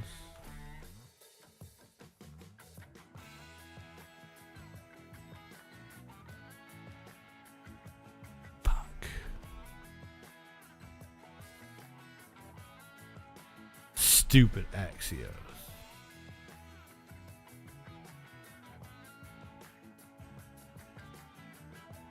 Traders and speculative bettors earned huge profits on prediction markets because of the capture of Venezuelan President Nicolas Maduro. Though the capture of Maduro seemed to come out of the blue, yeah, kinda. I didn't think Venezuela would let the president go that easily. Some were ahead of the curve, netting them thousands of dollars. These bets, many of which were on Maduro's capture, and are now on what happens next to the ousted leader, will renew long-standing questions about inside information and access to predictive markets. Traders on Polymarket appeared to anticipate Maduro's capture late Friday night before President Trump announced it early Saturday morning. The market for whether or not Maduro would be out of power climbed shortly before 10 p.m. Eastern on Friday, after hovering in the low single digits for weeks. What appears to be a newly created account appeared to invest $30,000 Friday in Maduro's exit. After Maduro went into custody Saturday morning, that same investor netted almost $500,000. Maduro in U.S. custody by January 31st, spiked around 4:20 a.m.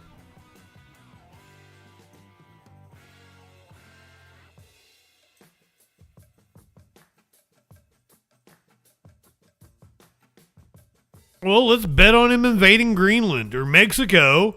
Which one is next?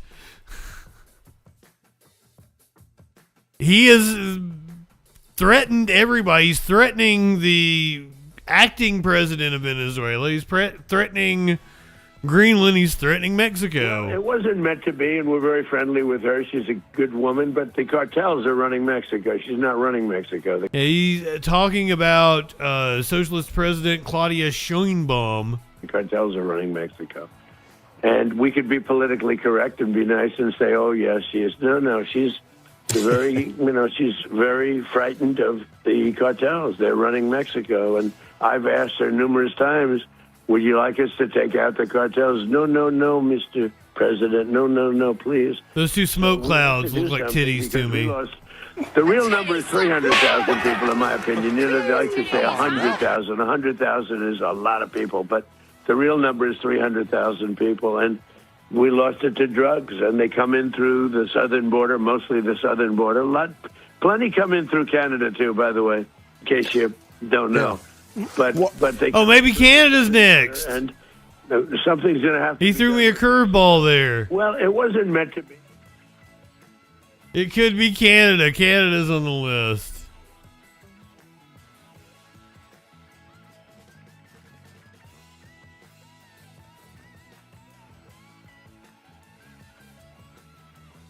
In horrifying fashion, Trump is now blaming...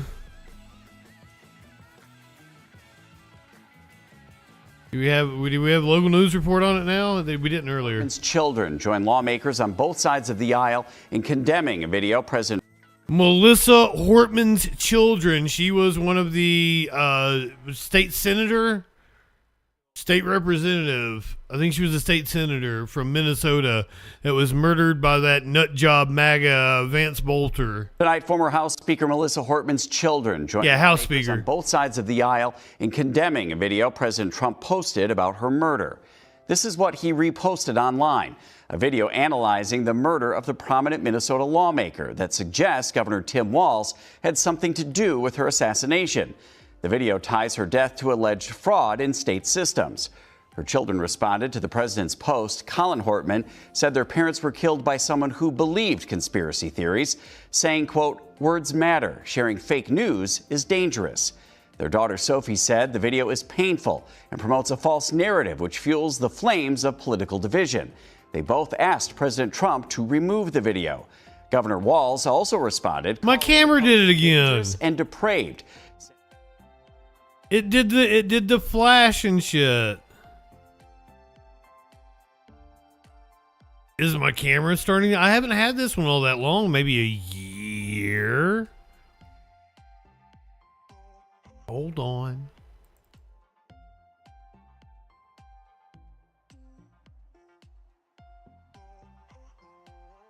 Let me... Well, now you're just fucking with me, dude. Fucking Socks knocked it off multiple times yesterday. So, you know, huh? Let me unplug it and plug it back in, maybe? That might help. Plug it into a different USB slot. Fuck you, camera.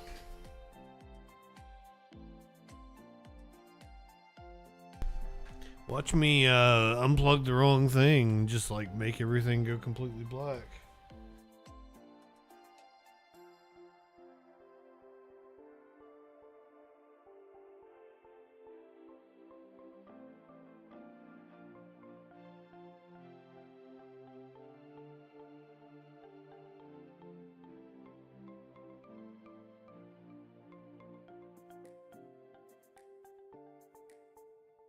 No, I got the right one because it's in a USB extender.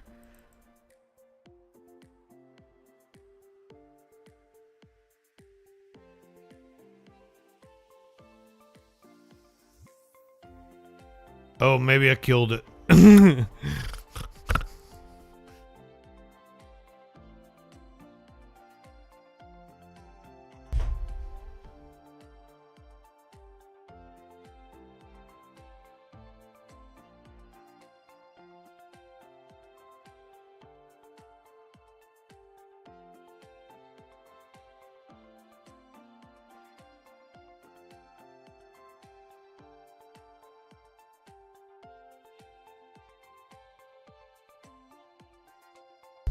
Quigley! Good evening, my friend. Hold on.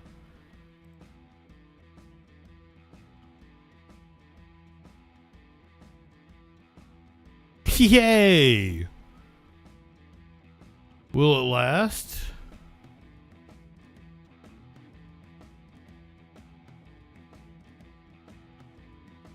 Plugged it into a different slot. That fixed it.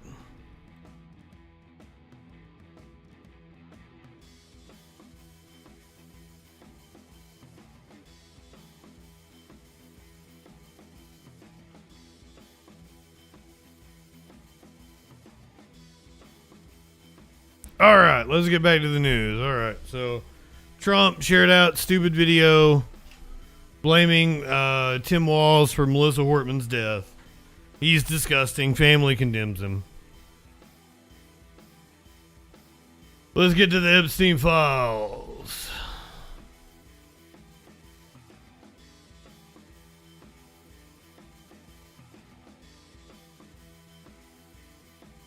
Lots of shit in them files, which, you know, I don't think... Zon, welcome in. Good evening.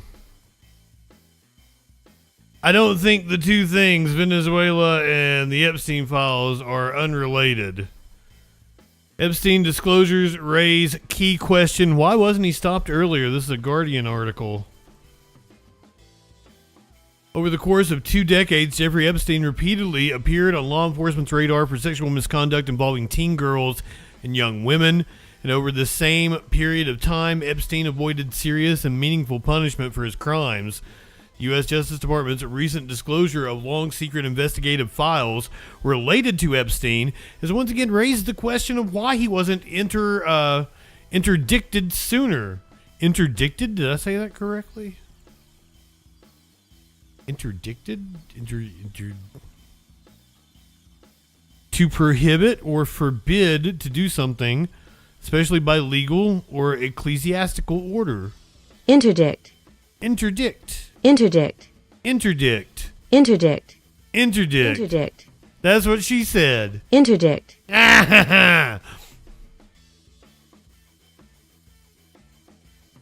You live in sexual anarchy? So like docking, yeah. Interdicted. Despite numerous reports of misconduct, the issue has been the subject of many conspiracy theories, often focusing on the idea that Epstein, who lived at the center of a network of powerful people, enjoyed some form of protection. Some never-before-seen documents recently released under the Epstein Files Transparency Act, as well as previously public filings tucked deep into prior civil litigation included in these disclosures, spell out numerous missed opportunities to stop Epstein before his 2019 arrest and subsequent suicide in prison. Longtime attorneys told The Guardian that there are multiple reasons why this might have occurred. The Epstein and Maxwell problem is twofold. First, law enforcement agencies, especially at the local level, do not communicate well with one another. I don't want to hear excuses. More authorities can see sexual abuse cases as risky propositions in terms of success. Sexual assault and sexual abuse prosecutions are often he said, she said cases where the defense argues consent, where the sexual contact never happened, explaining that prosecutors are expected to win every time. They may hesitate taking difficult cases to trial, especially against defendants with significant resources. So according to Niema Ramani, the founder of West Coast Trial Lawyers, a former federal prosecutor, but it's still not enough and the victims were let down. Indeed, the chronology of Epstein's repeated mentions and investigations could suggest both an abject lack of communication as well as an overall lack of interest regarding complaints against him. There is Maria Farmer's FBI report in 1996. Farmer, whose sister Annie, was abused by Epstein, told authorities that Epstein stole photographs and film negatives of her sisters and was believed to have sold the pictures to potential buyers. While the case type was listed as child pornography in this report, police did not act. Epstein, unencumbered by criminal investigation, went on to abuse numerous teen girls in the following years. Then came Alicia Arden's police report in 1997. Arden said Epstein groped her during what was supposed to be a modeling interview for Victoria's Secret. Arden, who was 27 at the time, said Santa Monica police blamed her rather than take action. They said, I went up to the hotel room willingly, that I intimidate men because of my appearance. Fucking wow. In 2001, Ghislaine Maxwell, who in 2021 was found guilty of aiding Epstein's abuse of teen girls, drew police attention after accosting 3 Palm Beach college students. Maxwell said she needed young, beautiful, unmarried women to answer phones and do office work at her home on Palm Beach. At least one of the students went to the house on several occasions and described the telephone calls as men calling in, saying when they were going to drop off particular girls. Police investigated, including searching Epstein's trash for potential evidence. ultimately concluding that while there was unusual activity at his South Florida mansion, at this time no illegal activity has been reported or detected. Then came 2004. In August of that year, a taxi driver flagged down a police officer. The cabbie dropped off two females who seemed to be 15 and 17 at a house that investigators would determine was Epstein's.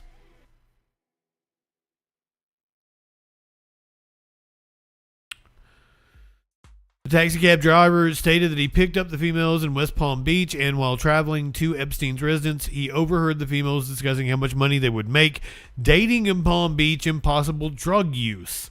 In 2005 and 2006, Palm Beach police interviewed numerous minor victims, and the FBI and U.S. Attorney's Office ultimately investigated abuse claims, but Epstein's case was resolved with a cushy plea deal in 2008 that allowed him to avoid federal charges if he admitted to state-level prostitution charges. Epstein and Maxwell did not disappear. In 2011, a victim of Epstein, allegedly also of Maxwell, contacted South Florida federal prosecutors. The woman, Virginia Giuffre, well-known name, lived in Australia and was interviewed by an FBI agent there. Legal representatives for the late Giuffre, who had accused Epstein of trafficking her to high-profile men, including Andrew Mountbatten Windsor. Remember, he's no longer Prince Andrew. He has been stripped of his titles. He is now Andrew Mountbatten Windsor. Met with a New York federal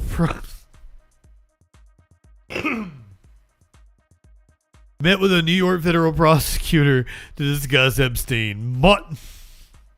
Mountbatten Windsor was vehemently denied all allegations of misconduct. The former Duke of York relinquished his royal title amid the Epstein controversy. That prosecutor did not open an investigation following that meeting. Epstein did not face serious charges until 2019, months after a Miami Herald investigation prompted controversy about his plum plea deal.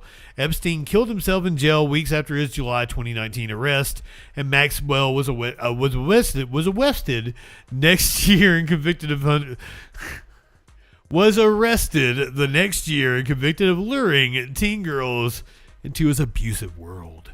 Advocates for Epstein's victims have repeatedly condemned local and federal law enforcement for failing to take victims' claims seriously, enabling his abuse to continue years after initial reports. The Guardian did a really good job there. If you would like to go further in, there is the story. Epstein victims' attorneys now saying that there are far more files than we originally knew about in the Epstein files. Jeffrey Epstein sex trafficking survivors say the scale of files yet to be released is far larger than previously known.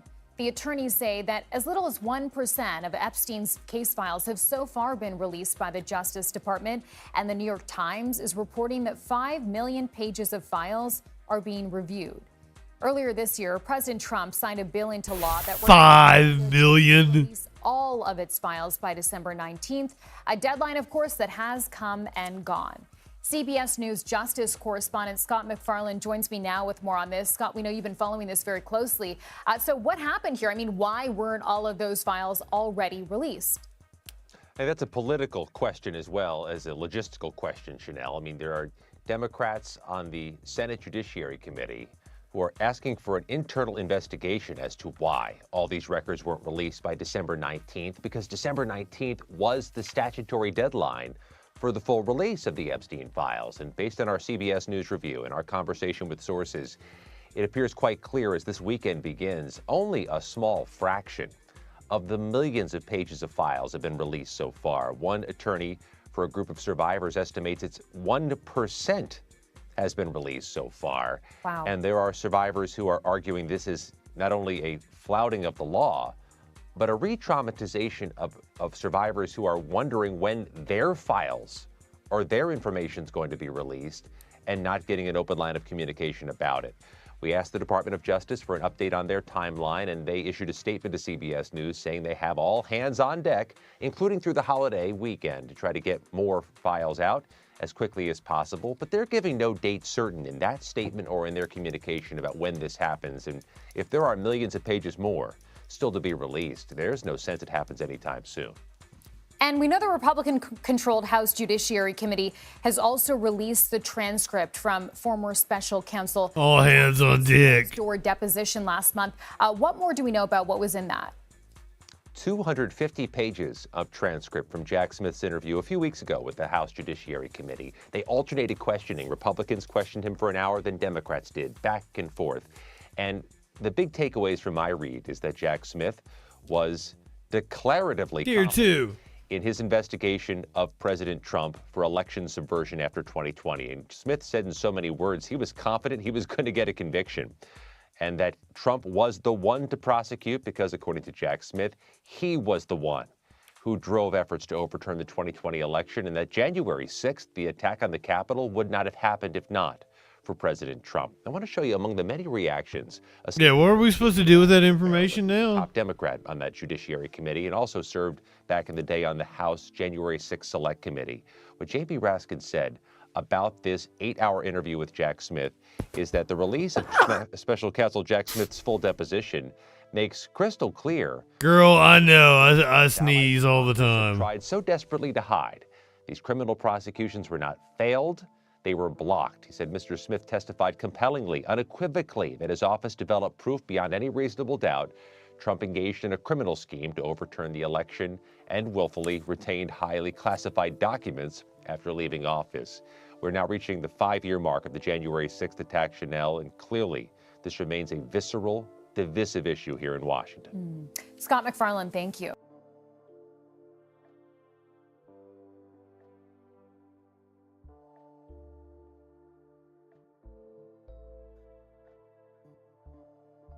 This is one of the cheaper carts that we got one time because our good place was sold out, and it gets so clogged it sucks.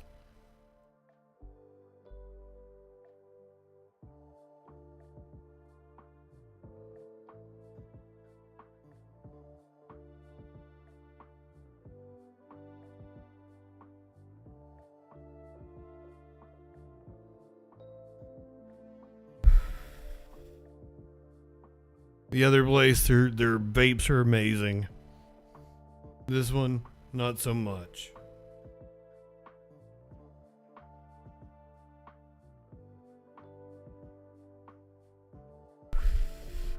I am smoking a pregnancy test.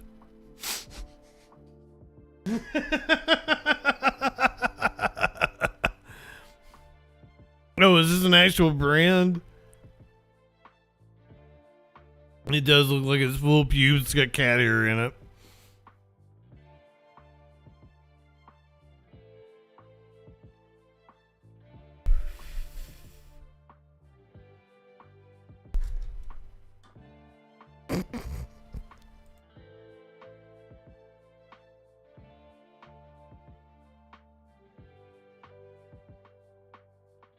Okay, I mentioned it last week. Did Trump watch as somebody threw a baby in the lake?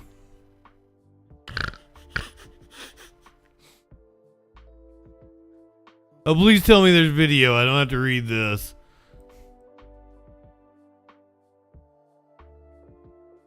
Here are some things to keep in mind as more of those documents come out. One is that the Justice Department is reviewing the documents to make sure that they don't inadvertently name people who accused Epstein of abuse. That review has taken longer than lawmakers wanted in directing the department to release all of the documents by December 19th. So the pace of the release of the documents remains contentious. Something else to keep in mind is that some of the documents may contain false or unconfirmed information.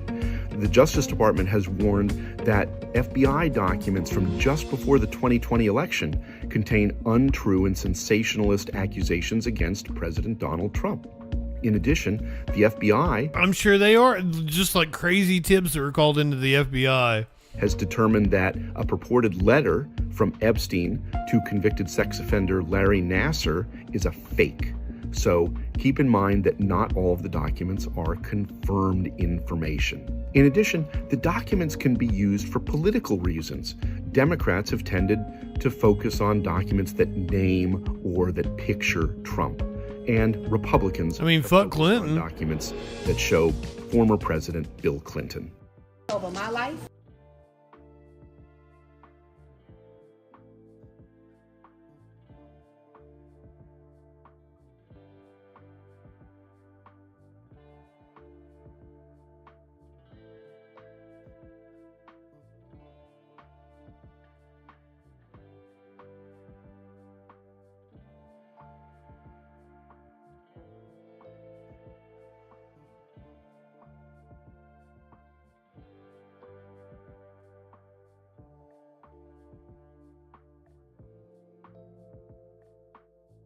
Oh, sorry. Thank you.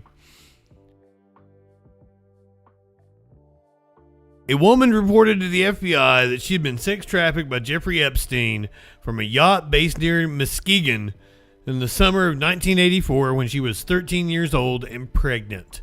The 2020 report submitted as an online tip is included in the trove of Epstein files released by the U.S. Justice Department this month. Because it was in 2020, that's why I don't believe it. If it had been in like 97, I would have believed it.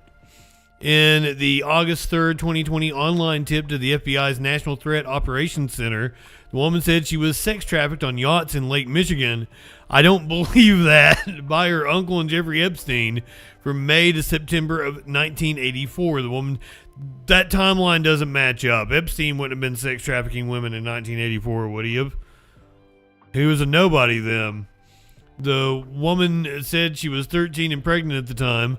According to the report, she told the FBI she gave birth to a baby girl and her uncle killed and disposed of the body in Lake Michigan.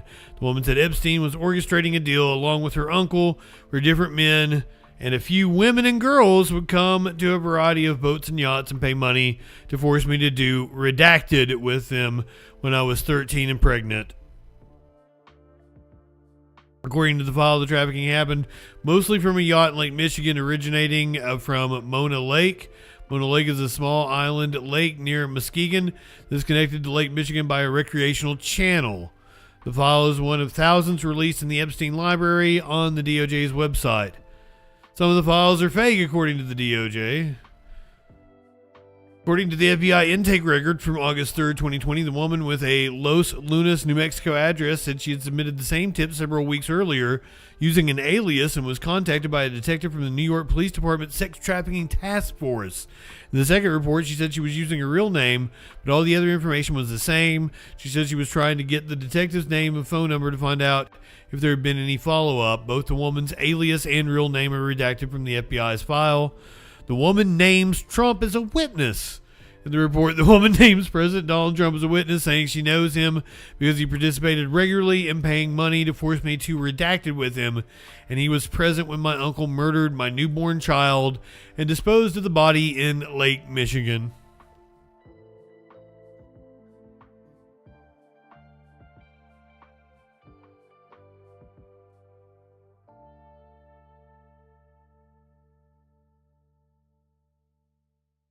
That's something.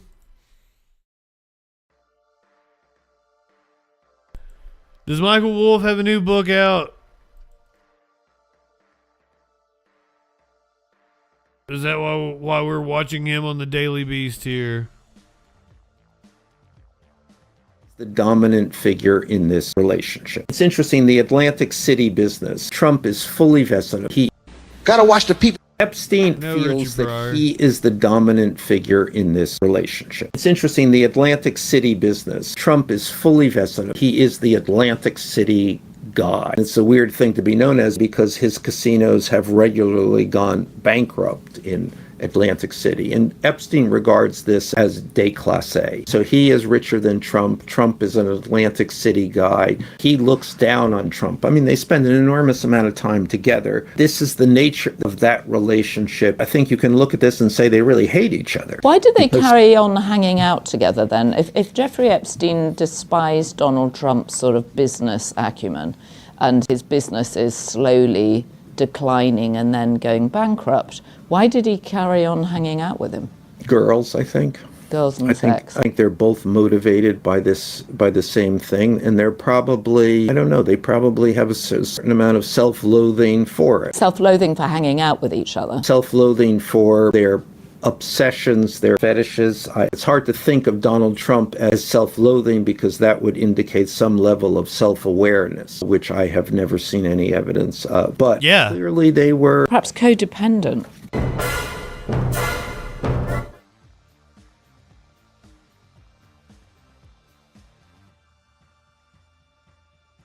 There was a sexual tension between the two of them, and it resulted in them raping young women. Is that what we're saying here? Fucking weird.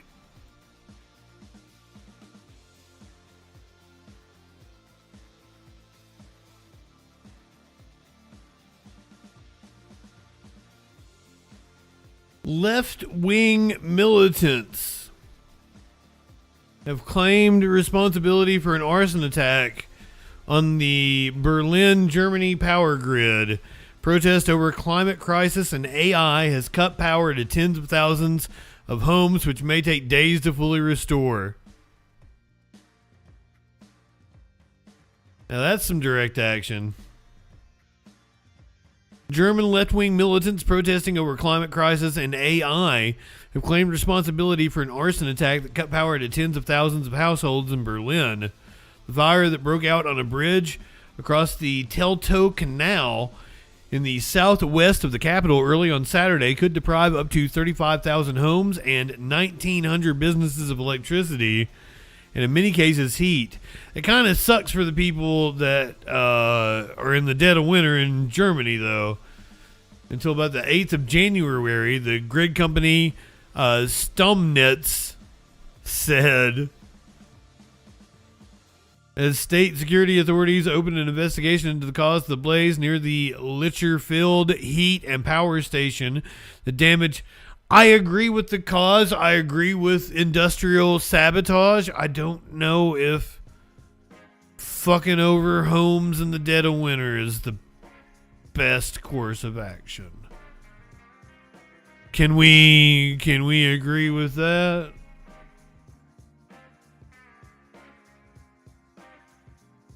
But I don't know the local politics that played into them picking that target. On the surface, it seems dumb, though. Once again, like I try to remember the Michael Brooks, the be kind with people and ruthless with systems. I don't live it. I like to mock people. I can't help it. The state security authorities opened an investigation into the cause of the blaze near the Lichterfeld heat and power station that damaged several high voltage cable. The Volkengruppe said it had deliberately targeted some of the city's wealthiest districts. Oh, okay. Okay. I didn't read far enough. My apologies. A 2,500-word pamphlet seen by The Guardian, which a police spokesperson called credible, the group said it aimed to cut the juice to the ruling class. Yeah, it's rich people's homes. Fuck them. Parkour's welcome. Once again, I said I didn't know the local politics and why they picked that target. I do held out caveat there. It condemned a greed for energy produced by high-emission fossil fuels, calling the attack action in the public interest and an act of self-defense and international solidarity with all those who protect the earth and life. In the message, which included details about the fire, Volkengroup said that data centers used for AI were exacerbating the problem of climate damaging energy consumption while creating dangers to society. The group said it wished to apologize to the less well-off who had been affected by the power cut, but said its sympathy was limited for the many villa owners now in the dark.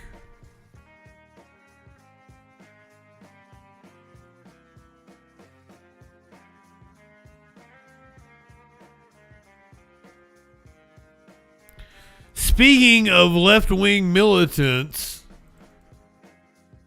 we covered New Year's Eve here on the stream. We watched, we rang in the new year in multiple time zones. One of the things that happened while we were on stream, Zohran Mamdani, left-wing militant, sworn in as mayor of New York City. City Mayor Zohran Mamdani started his day in his new job like many other New Yorkers. He took the subway to work. He rode the train from Astoria with his security detail and shook hands with fellow riders. After Mamdani's high-energy inauguration yesterday, he signed executive orders focused on housing. Elijah Westbrook has more. It's the first day after Zohran Mamdani's inauguration. So help me God. So help me God. And New York City's new mayor is already shifting from celebration to action. Less than 2 hours after the ceremony, Mayor Mamdani signed 3 executive orders, all centered around housing and renters. And we will stand up on behalf of the tenants of this city. The first executive order reestablishes what's called the Mayor's Office to Protect Tenants. Mamdani says it's designed to serve as a central hub to defend renters' rights and push city agencies to respond faster to unsafe or illegal conditions. If your landlord does not responsibly steward your home, city government will step in. We will make sure that 311 violations are resolved, and we will hold slumlords to account for hazardous and dangerous threats to your well-being. The second order creates the Land Inventory Fast Track, or LIFT. It's a task force aiming to review city-owned land and sites for housing development by July 1st. And the third executive order kickstarts the Speed Task Force, aimed at removing bureaucratic hurdles that slow housing construction across the city. Political expert J.C. Polanco is weighing in. So it's a double-edged sword. On one end, tenants are happy to have a pro-tenant mayor that is talking about freezing the rent and providing more protections for them. On the other side is the reality of the shortage that we currently have in housing. We have hundreds of thousands of apartments that are sitting vacant because of these arcane laws that make it impossible for small mom-and-pop landlords to rent their apartments. And Mayor Mamdani's day isn't over just yet. At 2:15 p.m., he is expected to make a big announcement at Grand Army Plaza in Brooklyn. It's the latest at this time from City Hall in Lower Manhattan. Elijah Westbrook, CBS News, New York. They showed some clips of him going around to different apartments. He was shown some of the dilapidated conditions of apartment buildings in New York City. When did this happen? I can't remember exactly the year. A year? More than years. Mayor Zohran Mamdani inspecting broken floor tiles in an apartment on Clarkson Avenue in Prospect Lefferts Gardens, getting a first-hand look at the deteriorating conditions, from an eroding bathtub surface to a rust-covered corroded bathroom pipe and red paint splashed about. And you told the landlord about this? Yes. And what was the response? Is that lead paint or is that water stains that is like, it's got too much rust in it, right? I don't think that's red paint. I think that's just rusty water stains. I could be wrong, I guess. But it certainly looks like it's coming from the pipe, don't you think? Bathroom pipe and red paint splashed about. And you told the landlord about this? Yes. And what was the response? Call some numbers, but nobody want to do anything about it. Residents in this same building and in others owned by the landlord Pinnacle Realty say they've experienced similar conditions, from leaking bathroom ceilings to moldy drywall. Tenant unions rallying in response, demanding stronger tenant protections. We are the tenants! We are the tenants! On his first day in office, Mamdani made his first major policy announcement, signing 3 executive orders aimed at protecting tenants and fast-tracking housing across the city. He said this building, along with 92 others owned by the same landlord, is currently in bankruptcy proceedings and set to be auctioned off to a new owner, one who also ranks among the city's worst landlords. Oh, so you think it is red paint? Alone, there are more than 5,000 open hazardous violations and 14,000 complaints. This is an untenable situation. So today we are announcing that we will be taking action in the bankruptcy case. It's an untenable to represent the interests of the city and the interests of the tenants and say once and for all who this government will be fighting for. The mayor also reestablishing the city's office to protect tenants with a mission to defend tenants' rights and intervene quickly when they face illegal living conditions. It's a step that gives tenants like Mildred Ross hope. To hear this executive order is something we're really excited about.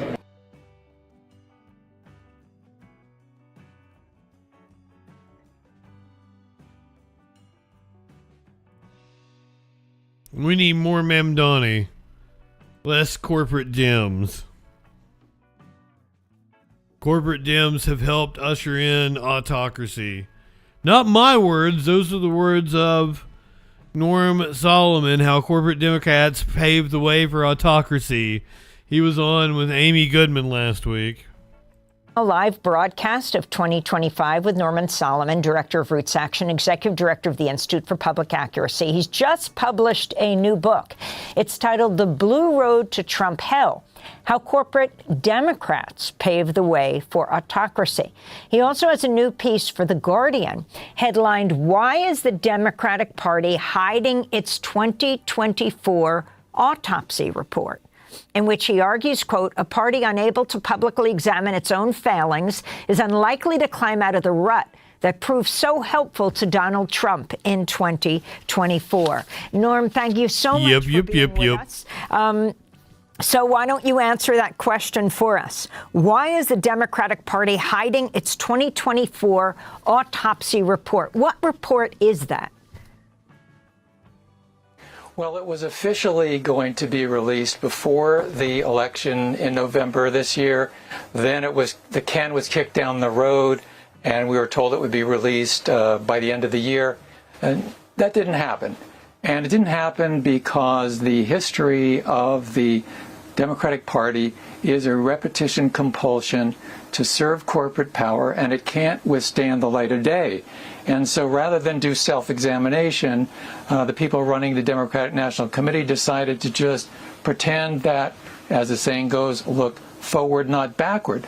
But if you don't examine... Almost certainly, Flash. That's a big part of it. I don't think it's the whole thing. Repeats the same problems. And, you know, if you had, you know, a pie chart of it, Israel is 65-70% of the reason why the Democrats lost. The biggest chunk. So when, in response to what we anticipated would be either a whitewash official report from the Democratic Party or none at all, as it turned out, our team at Roots Action put together our own autopsy, and we found that it really echoed the same kind of critique that we presented in our autopsy after the 2016 election.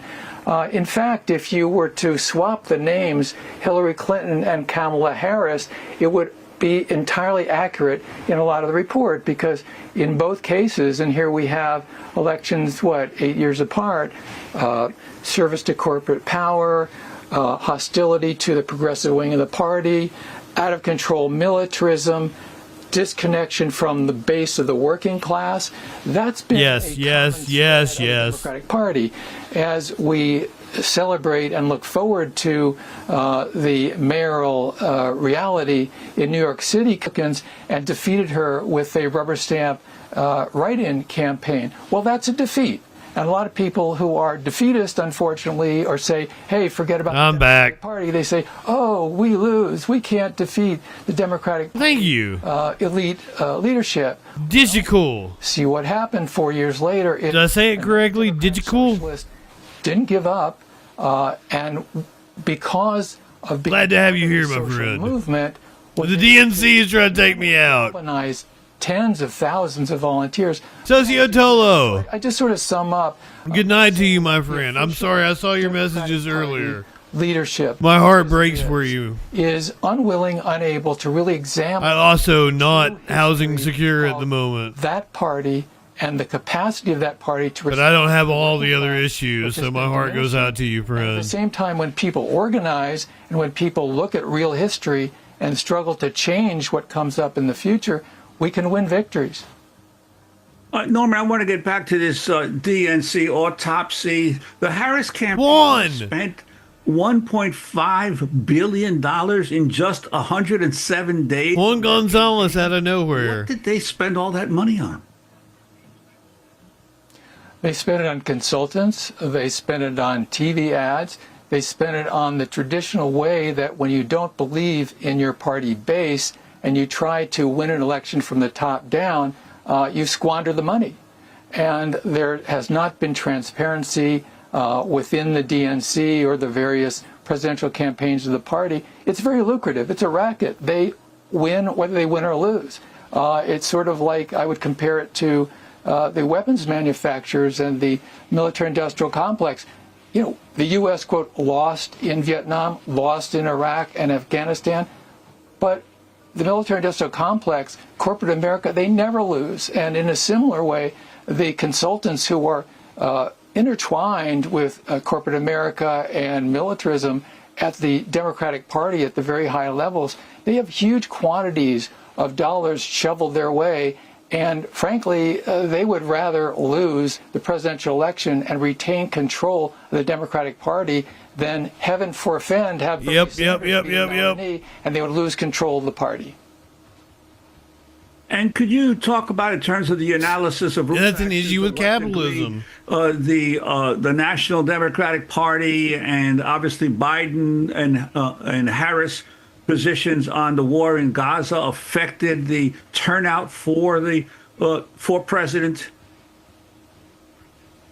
Well, there's no doubt that the polling at the time, as early as August 2024, showed that in crucial swing states like Michigan, Wisconsin. I'm sorry, the chat wanted me to retire that one after the election, after she lost.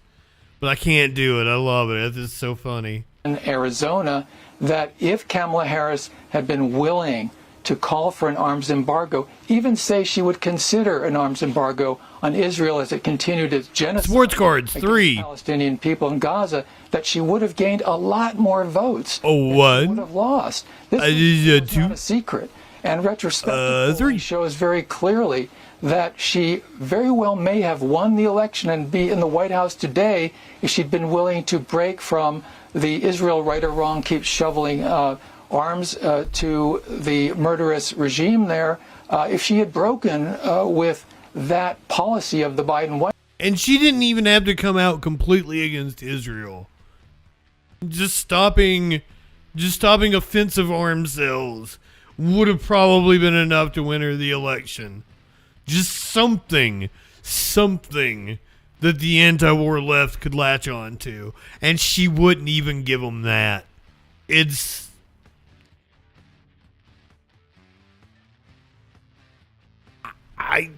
no explanation. I think Kamala Harris just fell out of a coconut tree, to be honest with you. You just fell out of a coconut tree? White House, as I say, she might well be president today. And I do again see a parallel between 2016 and 2024. When corporate Democrats, when the militarists control the party, then we have the kind of events and the losses where Hillary Clinton picks up, I mean, we're talking checks. She was good in the Senate. She stayed in the Senate. For one speech that Hillary Clinton got, fucked up picking her. It says she's a candidate for working people. It's preposterous. And then we had Kamala Harris saying that she couldn't think of anything that she would do differently than Joe Biden. Well, that signified the complete moral collapse of the Harris campaign last year, just as Joe Biden's policy of supporting genocide also was a collapse of the Democratic Party from the top. One of the things that we emphasize in this new Roots Action autopsy report, which, by the way, is online at democratautopsy.org, is that it was very clear that this was the case, and that Biden and the hierarchy of the Democratic Party have a 50-plus year history of very clearly saying that whatever Israel does, we're going to support it. Well, in point of fact, the polling, not only in the swing states, but across the country, then and today, which brings us to the current time, shows that the top of the party, most of the Democrats in Congress, certainly the DNC, they're way disconnected from what people actually want. And that's a parallel again with the polling was very clear. Democrats didn't want Biden to run again, and the elites at the top essentially said to Democratic voters and independents around the country, we know what you want, even if that's not what you say you want.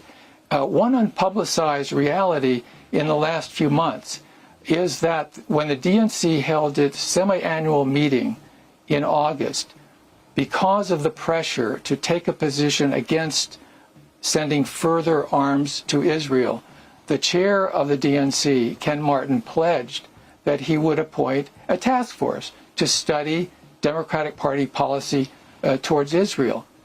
4 months later, nothing has happened. We don't even have an announcement of the members of who is on this task force of the Democratic Party. And this is a way of saying, actually, no idea. We don't care. We run the Democratic Party, and arms are coming from the United States to slaughter men, women, children in Gaza. Now there's all these restrictions on basic humanitarian aid, the genocide, the gradual extermination of the lives of so many Palestinian people. We don't care. We don't have to. We run the Democratic Party. Well, that has to change from the bottom up. And let me just say that Ilhan Omar and Rashida Tlaib and Zoran Mamdani, they are, quote, Democrats, but they're a different kind of Democrat, and we need to fight to elect more of those Democrats. Yeah, I like those Democrats. Solomon, we just have a minute and a half, and yes, more of them. Mamdani will become the mayor of New York at midnight New York time. Tomorrow, Democracy Now! Will be live streaming the inauguration at 1 o'clock New York. It's old news, Amy. I love you, though. You are amazing.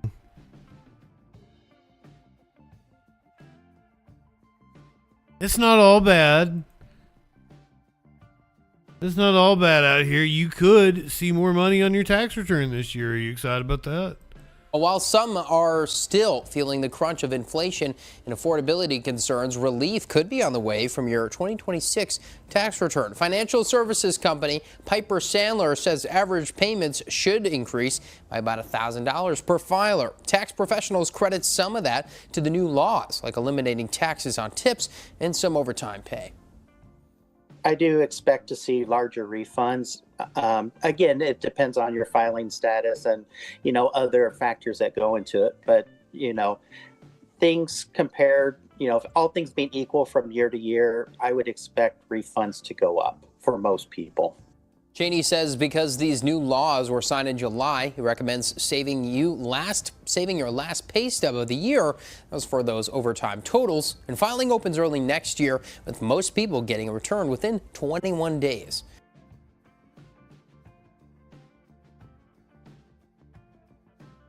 They completely decimated the IRS last year. There's hardly anybody working there anymore. It's a ghost town. Cheat on your fucking taxes. Who gives a shit? Donald Trump is president.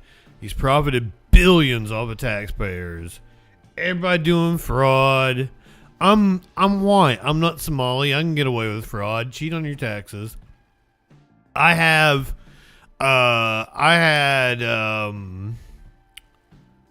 3 dependents this year. Socrates, muffins, Mogi muffins, Maynard muffins. What's a dependent get you? That's probably like a good $3,000 each, isn't it? Kiddos are gold mines. I'll probably come out with 10, 15 grand. Well, I mean, they were born here, but they don't have social security numbers.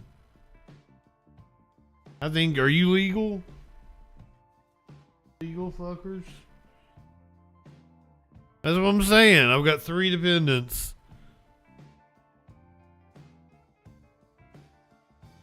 Socrates muffins, Smoky muffins, and Maynard muffins. Who gives a shit? Nothing matters anymore. I gotta keep going. You guys, I don't know what you guys are living for, but I'm living for pretty women. Pretty women drive me wild.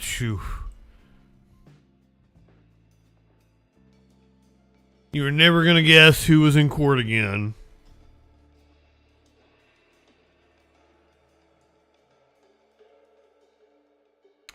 Currently serving a life sentence for murder. She has now been sentenced for attacking a prison guard. My wafu, Miss Taylor Shabusiness, was back in court last month. Good evening. Thanks for joining us. She waved at me. Seeing what happened inside Tachita Correctional when convicted killer Taylor Shabusiness attacked the prison guard last summer. Shabusiness, who is serving life in prison for the 2022 murder of Shad Thurian in Brown County, pleaded no contest to disorderly conduct and received a 90-day That's what I said, wafu. alongside her current sentence. In a First Alert update, She got 90 days on top of her life sentence. Without parole, by the way. She was sentenced to life without parole. Samantha Cavalli breaks down the new video and speaks with her attorney. It happened in an instant. A medical check inside Tachita Correctional turning into chaos in July of 2024 when Taylor Shabusiness attacked a nurse trying to remove a staple from her arm. As staff moved in to help, Shabusiness lunged.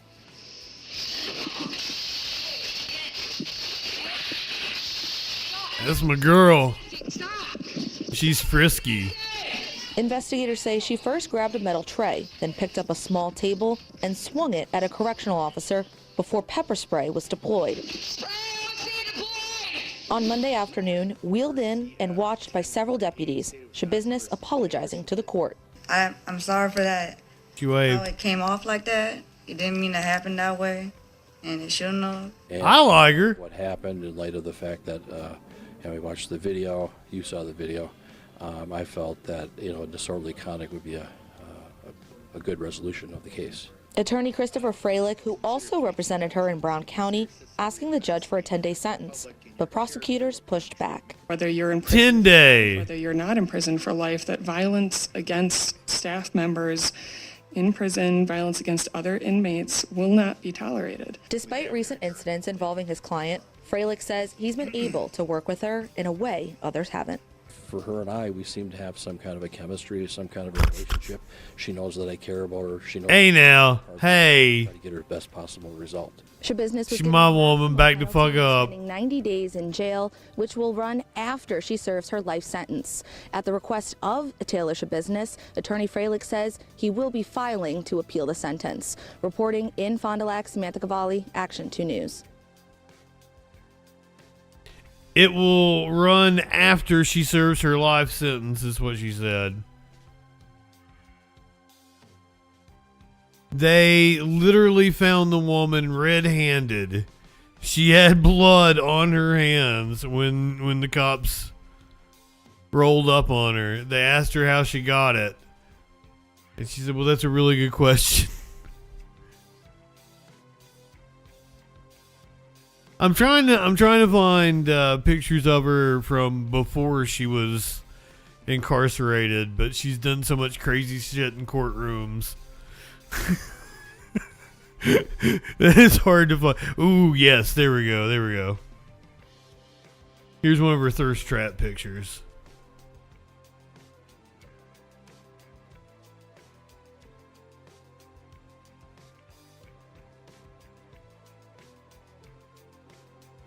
Taylor Shabusiness before she got locked away. Cat. That is Soxy Poo up there. I'll grab you a cat here in a second. Smokey will be over here momentarily, I'm sure. If you guys don't know, this is Taylor Shabusiness. I came across her story one night because she had an outburst in a courtroom and she attacked her lawyer. So I'm like, oh, I've got video of client attacking lawyer. That's great. Find out her name is Shabusiness. Taylor Shabusiness. That is her literal name.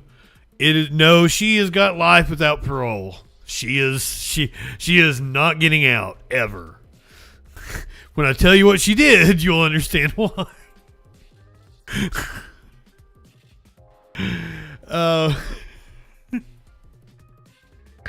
So we're watching the video of her attacking her lawyer.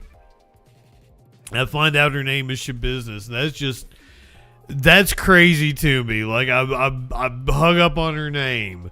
And then I find out what she's charged with, and it's murder, desecration of a corpse, and several other charges.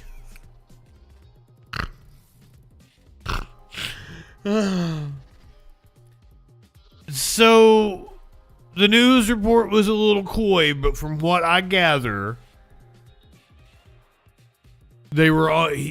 This young boy, she's like 28, he was like 21 or 22. They were doing meth in his grandmother's basement, and he was trying to have sex with her all night, and she like was blowing him off. And she was like, all right, if you put this collar around your neck, and it was a chain, and she ended up choking the shit out of him. Once she choked the shit out of him, she sawed his head off with a kitchen knife, like a serrated knife. I don't know, did she saw the whole fucking thing off? That's kind of fucking difficult. She also sawed off his penis, and she apparently fucked herself with the disemboweled penis post-murder. Left this is like, this is hot, dismembered penis. And fucked herself with it. Disembodied.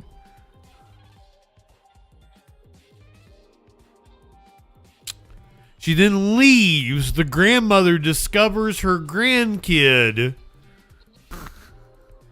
There's not video of that. There's video of her getting arrested. I'm always down for a Taylor Shabusiness rabbit hole, because I want to go down a rabbit hole. I don't know what I used to, when I was a news reporter for the radio station, I'd go and watch arraignments in courtrooms. I'd get turned on by some of the women they had locked up. I don't know why. It's the idea of like a bad woman. It's not that I want them restrained or anything. I don't have like a domination fantasy or anything. I'm loving. I'm a passionate lover. Here's her attacking her lawyer.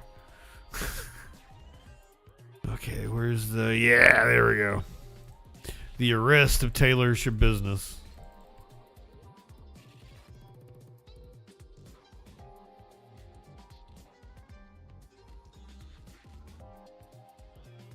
Janine Garofalo over here. No, it was a self-defense.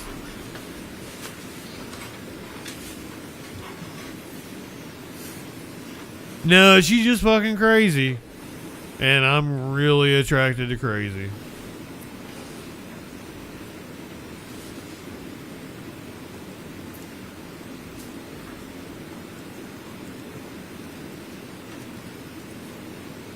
I wonder how it worked out. Like, did she just rub it? Was it still somewhat erect to where she could put it inside of her?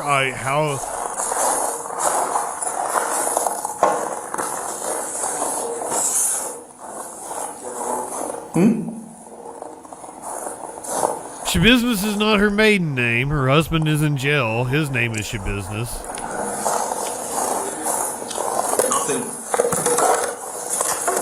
Her father testified at her trial. Her father also in jail.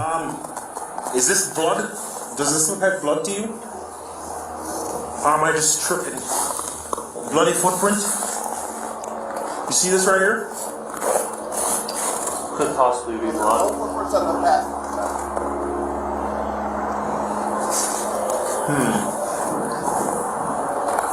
Hey, who did that?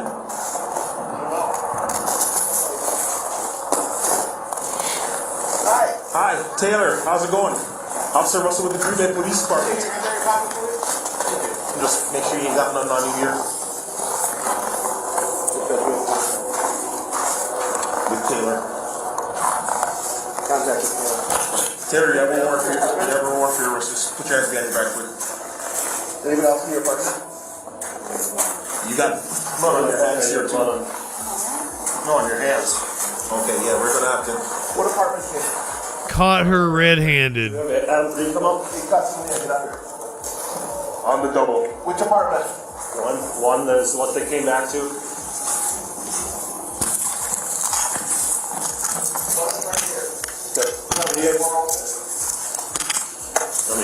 Yeah, go.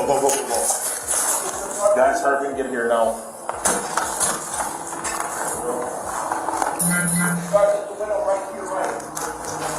Watch this window right here. Gun. No, they said they had a warrant. Go in here. Come to the back of the apartment. This is 5:14 in the morning. I want to say the grandmother found him at like 2 something. 2 more will be fine. If 84 is here. And literally caught her red-handed. She's got blood all over her. Have a seat. Who else is in the apartment? Be straight up.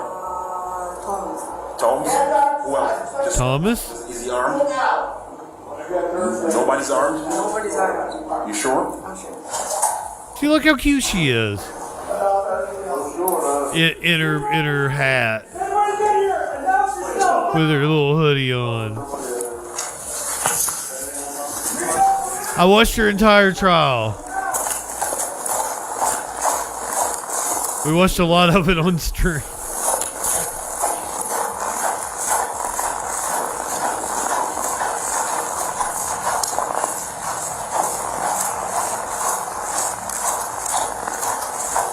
Well, of course I did.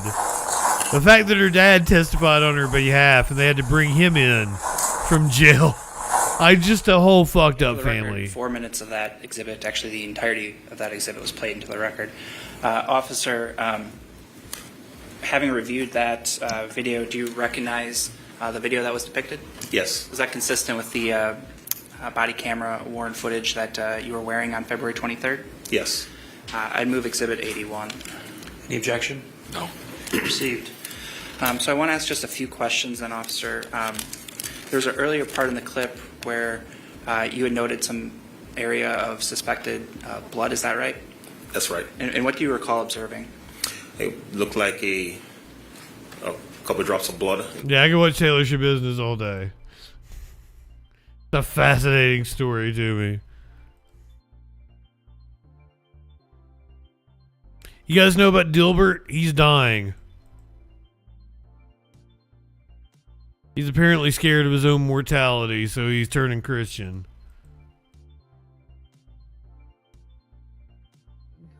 And especially when I talk about my own impending death. He was begging Trump to save his life. And Christian followers. Well, Dilbert the cartoon. Well, but not actually Dilbert, the creator of Dilbert. Scott Adams, is that his name? That's this bald dude right here. He was begging Trump to save his life. He's got some sort of terminal cancer. And sorry, leftist. Say to me, Scott, you still have time. You should convert to Christianity. And I usually just let that sit because that's not an argument I want to have. I've not been a believer. And, but I also... Didn't you know if Trump cured cancer, leftists would still bitch about him? Convert me. Because how would I believe you believe your own religion? I have no idea, Cat. I didn't end up doing the story. So I have great respect for. I'm not a pre-watching. It's a whole thing. Like, I react to all the stories live, so I try to have as little information going into a story as possible. I do the same with like movies and TV shows. I try to not know what anything's fucking about. I don't watch trailers and shit. So I just remember the headline that he was begging. So let's find out how he was begging Trump to save his life. Scott Adams.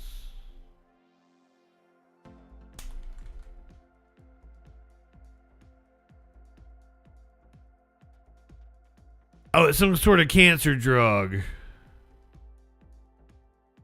He was begging Trump to help him get a hold of some sort of cancer drug. Obtain cancer treatment. That he would help the creator of Dilbert comic strip get treated for metastatic prostate cancer after the cartoonist directly appealed to him on social media. Trump said, "On it," he replied in a brief social media post after cartoonist Scott Adams posted that he would ask Trump for help in getting his healthcare provider, Kaiser Permanente, to schedule his treatment with the targeted radiotherapy drug Pluvicto. "I am declining fast," Adams wrote on X. "The treatment will give me a fighting chance to stick around on this planet a little bit longer." Adams said Kaiser Permanente had approved his application to receive Pluvicto, but had dropped the ball in scheduling his intravenous infusion. Kaiser Permanente said in a statement that Adams' oncology team is working closely with him on the next steps in his cancer care, which are already underway. It added that since the drug's approval, it had treated more than 150 patients with the drug in Northern California. "We know this drug and this disease," it said. Well, it looks like they didn't help him and he's going to die. For people who care enough that they want me to convert and then go out of their way to try to convince me. So you're going to hear for the first time today that it is my plan to convert. So I still have time, but my understanding is you're never too late. And on top of that, any skepticism I have about reality would certainly be instantly answered if I wake up in heaven. I do believe that the dominant Christian theory is that I would wake up in heaven if I have a good life. Yeah, I don't necessarily have to, just state something in advance. And so, I figured you guys would enjoy this. Yes, it's coming. So you don't need to talk. Oh, so he hasn't converted yet, but it's coming. He's going to convert. He's going to start believing God soon. Me into it. I am now convinced that the risk reward is completely smart. If it turns out that there's nothing there, I've lost nothing. But I've respected your wishes, and I like doing that. If it turns out there is something there, and the Christian model is the closest to it, I win. So with your permission... Yeah, I don't think God would want you looking at it like that in any way, shape, or form if you know the theology. But okay, man, you win. He doesn't want to prematurely evangelate. That's not how it works. It takes true belief in Jesus according to the Jesus freaks. At least that's what I was told. A lot of you are on the older side in my chat, so there's some nostalgia that might hit you right in the cockles here. MTV completely shut down. Thing of the past, no more. What do you call streaming killed the television star?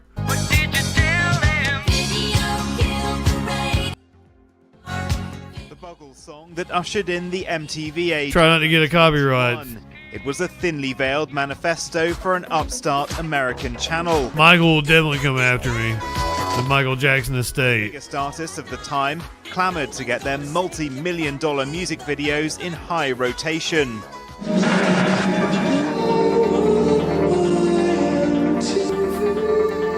mean, you guys know me. I clearly have a love of music. I go to live concerts all the time. The satellite TV. I grew up on VH1 MTV during the heyday. And for the next few decades, it captured the zeitgeist and built careers. I was there for all this. But with the rise of YouTube and streaming Those services, are my junior high years. music slowly disappeared from its schedules to be replaced with reality TV. The real world. Something MTV pioneered with shows like its groundbreaking The Real World. This was when I was really young. That's when I'm a fucking adult. More than you love yourself. You know, man. Now reality TV has taken over the main channel's output, with music. MTV used to be amazing. Offshoot channels like MTV 80s and 90s, which are all set to be turned off at midnight. So did streaming kill the video star? Yes. The Horn of the Buggles thinks so. I think MTV died 20 years ago, if not 30 years ago. Honestly, it's been living along. Yeah, but it was only a couple of... He said 30 years ago. 30 years ago would have been 1995. It's still in its prime. I guess he's saying they were already starting to move away from videos by that time, but the mid-90s content was insanely good. Even the early seasons of The Real World. But fucking Celebrity Deathmatch. I wasn't a fan of Singled Out. He said 20 first, but then he said 30. And I'm like, oh, no, not into the 30. Real World started in 92, was good for the first few seasons. Maybe even the first 5. It wasn't non-videos, but they were predominantly during the day. And if they weren't during the day, then they were in blocks like Headbangers Ball that would be on like a Saturday night. When did Yo kind of ended early, I think. But they had some other fucking rap show. And then they would have a lot of like they were at a beach house and there was a lot of live performances. VH1 was amazing from like 95 to 97. And they had pop-up video and behind the music and storytellers and shit like that. Every time I got to Media Winch, welcome I in. would turn on MTV and I would see what... I was checked out long before Flavor of Love and Rock of And then Love. I just completely lost interest in it.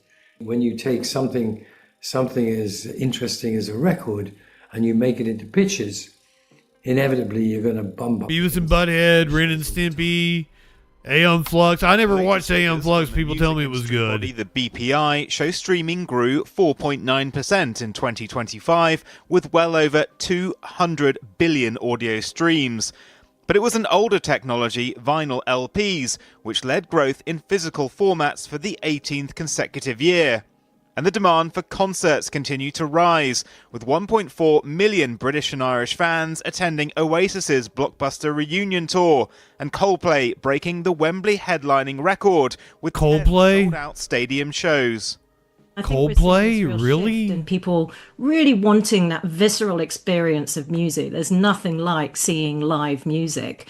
Love live music. Tomorrow's Live Music Monday. A whole generation again, really discovering live music. But it is important that we're taking steps to protect grassroots venues in particular, because tomorrow night for Live Music Monday, we're going to kick off 2026 right.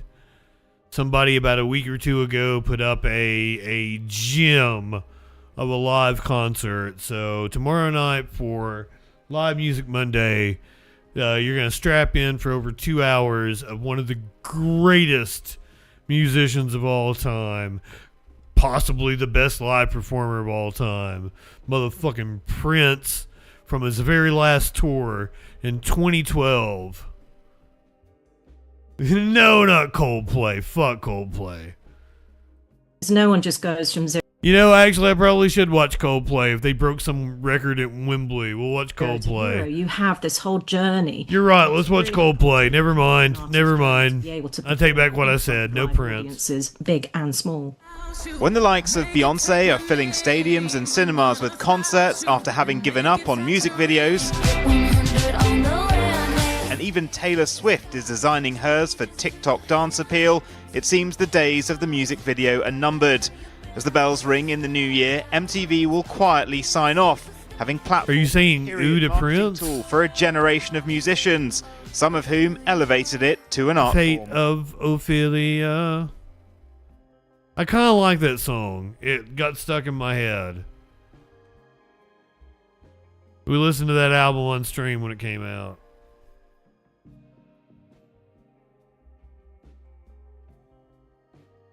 Uda no Prince, so you want Prince.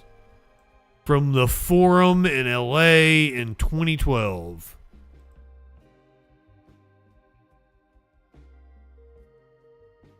Or are you saying you want Coldplay? You want Coldplay, right?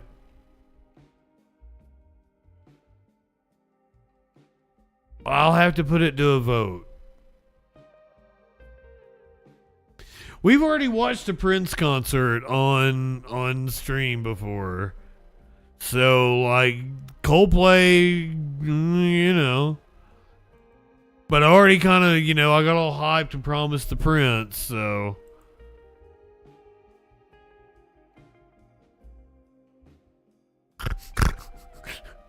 And this was the year of the Coldplay with the woman and the dude getting caught. Hold on. New poll.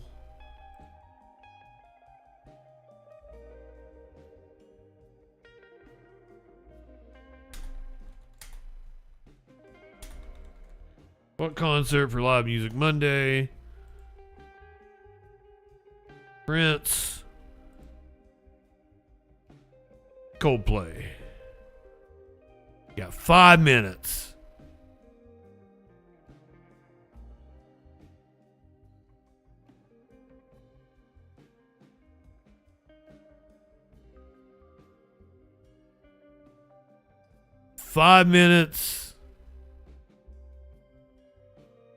Do you want to watch Prince or Coldplay for Live Music Monday tomorrow?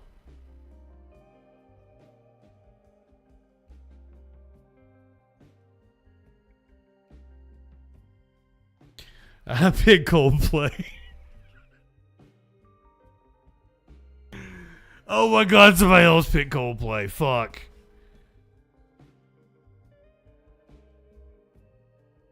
Oh no, Coldplay's winning. You guys are really gonna let me down if you pick Coldplay over Prince.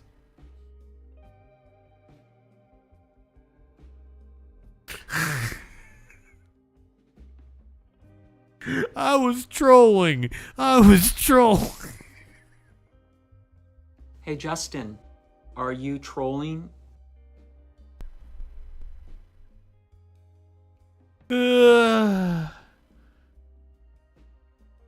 I should, but I don't.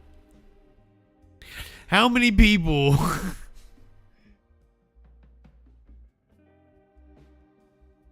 Who's messaging me? Who's PayPaling me?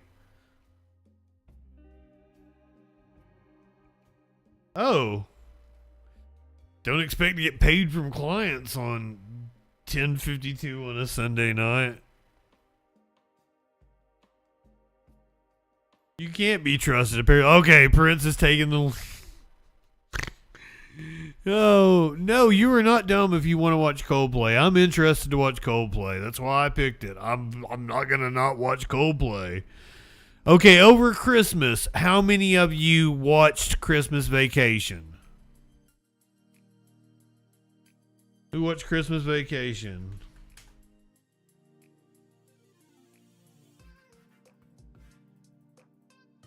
I actually didn't this year. I usually watch it every year. You didn't watch it? You didn't watch it this year?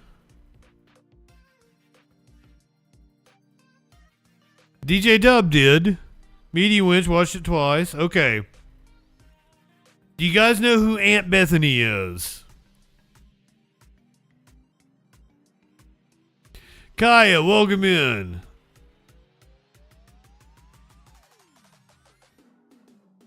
Yeah, everybody remembers Aunt Bethany. She wraps up her cat. She's not my aunt that molested me. she is somebody very, very notable. She is the voice of Betty Boop.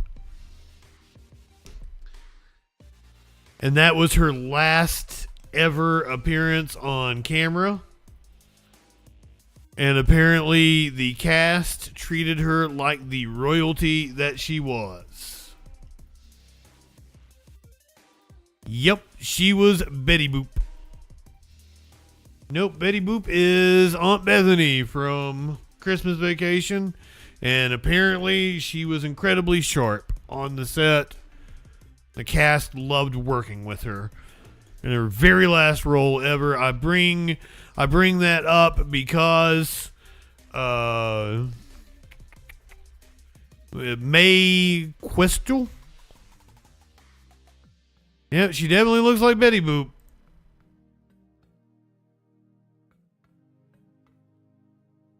The original voice of Betty Boop and Olive Oil.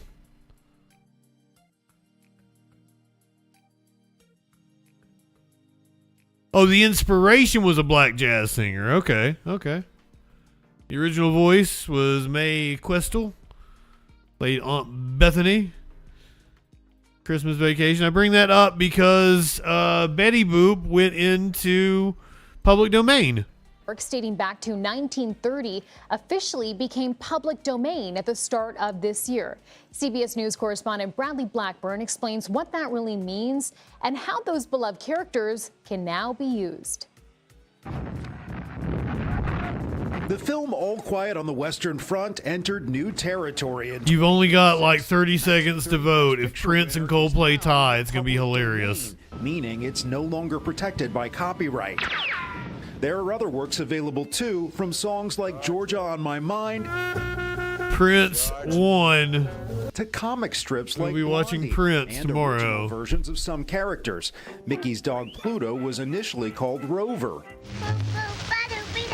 And when Betty Boop first popped on screen, she had dog ears. Some of these characters change and develop over time.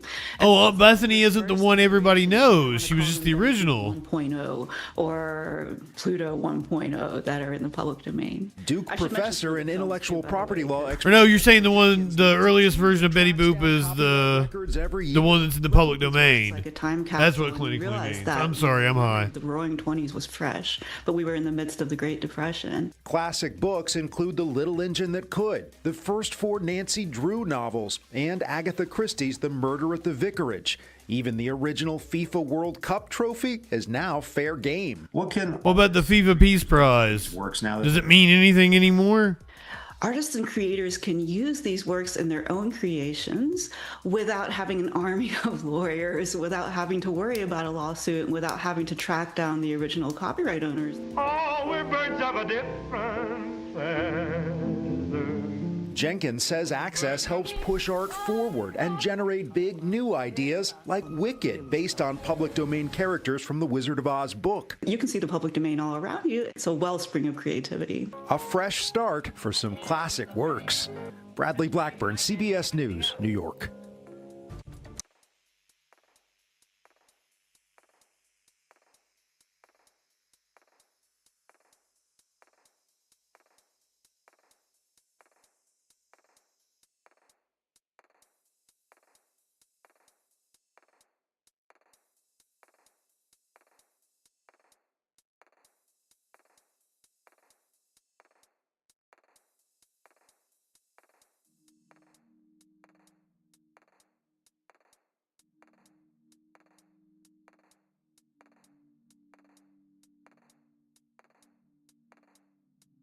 Textillion, did I tell you good evening? Kaya, did you pick a bandana color? And I think I will then have fulfilled all your redemptions.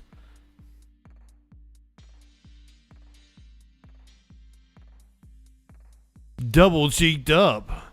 What does that mean? Is that a euphemism? Green, perfect green. I think I have a darker green, and then I have like an obnoxious baby poop green.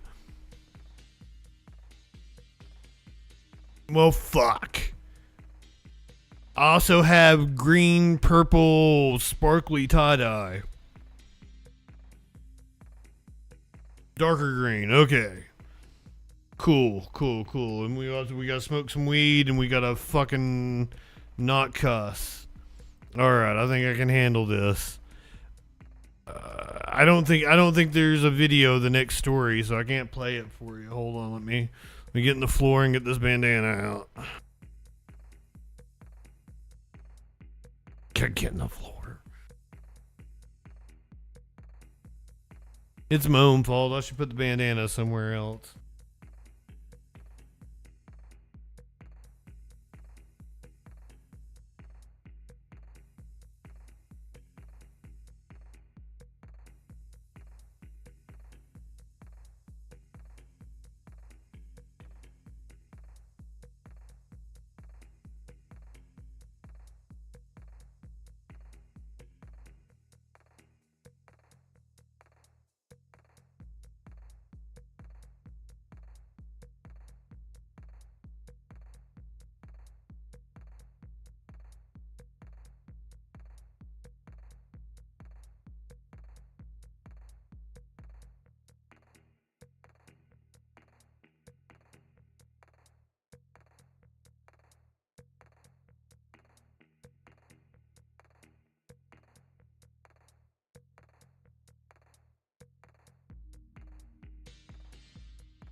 I do not see the dark green one, so I'm sorry you get obnoxious like baby poop green.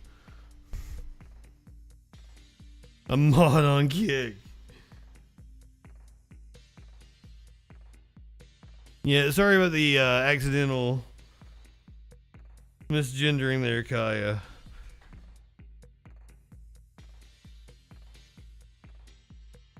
Maybe you winch meant no harm.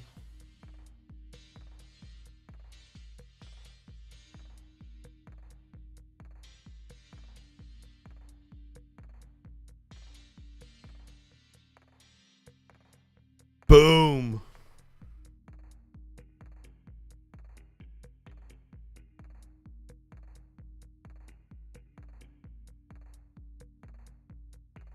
Oh, hold on. I've got the fan here. Let me see if I can do a Fabio.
I have to turn it or otherwise I can't hit a bowl.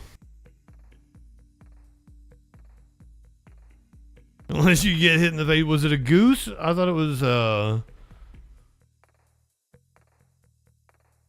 don't know what the fuck it was. I was a kid when it happened. It's like 94 or 93 or something. Fabio gets hit with that bird. Yeah, I don't remember. What the fuck?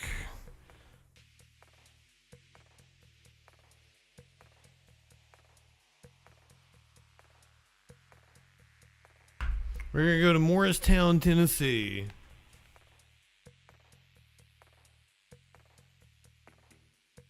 Where a monkey is on the loose. Police are searching for a monkey that damaged a Morristown business.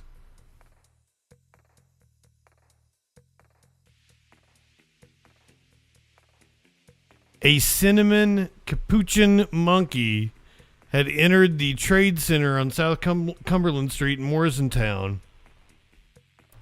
The monkey damaged the business and some of the instruments. That monkey ain't harming nobody. Hold on, if I got it too big or something, it's fucking it up. Oh, that ain't a me thing.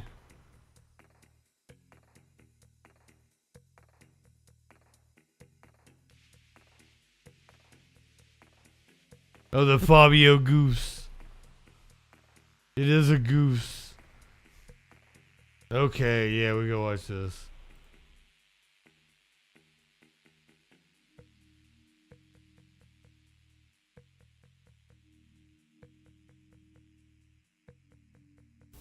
I want to thank everybody for coming.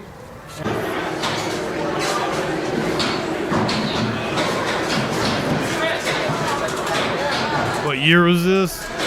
It was around 94, right?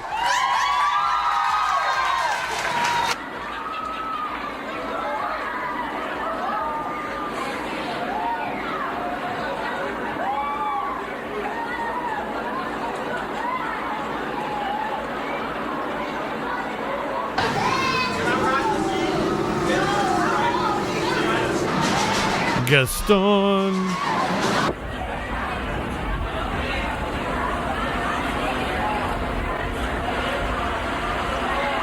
Never ride in the front cart, kids. What am I talking about? It's like everybody I go to a music park is like, we gotta ride up front. We gotta ride up front. What's the point if you don't ride in the front one? Just to say, you know, seriously, miracle, but I am not joking. Accident, and it's going to happen again. And you know, I cannot live with my conscience. Whereas I'm like, I don't want to get hit in the face with a goose. And maybe, you know, a person or even a child 99 can be killed. Apparently it was 99, March 30th, 1999. I thought it was 94.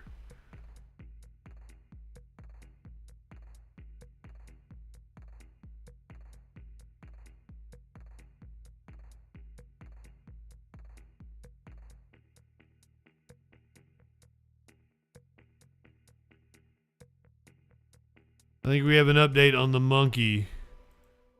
Hold on.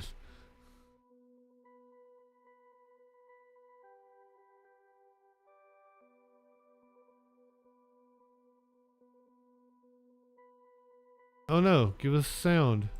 County Sheriff's Office said in Hamlin County, 2 people are dead after a Nope, that's not the monkey story.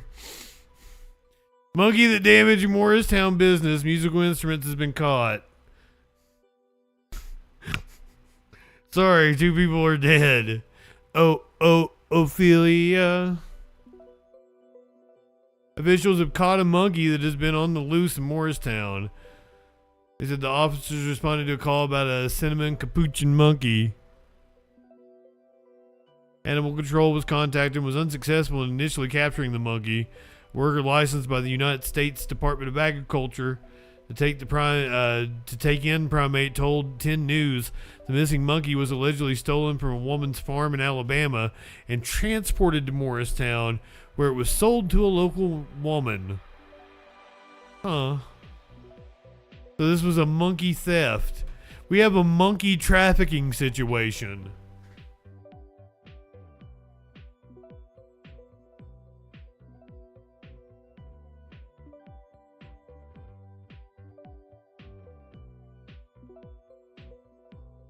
I had no idea we were going to be doing a story about monkey trafficking tonight. Here is, I did a bunch of, the best of 2025 stories last week when we did New Year's. I'm sorry I missed this one. It would have went better in the best of 2025, but hey, great animal videos. This is the funniest wildlife photos of 2025 according to the BBC. So we should have some good ones. We announced the winners of the 2025 competition. It's like a ballerina's step, but it's a gorilla, and they're big and they're strong and they don't look fast and agile. All monkeys are monkey the gorilla just seems trafficked. to be very content marching around the jungle. Wild monkeys aren't monkey trafficked. We get around to monkey show business.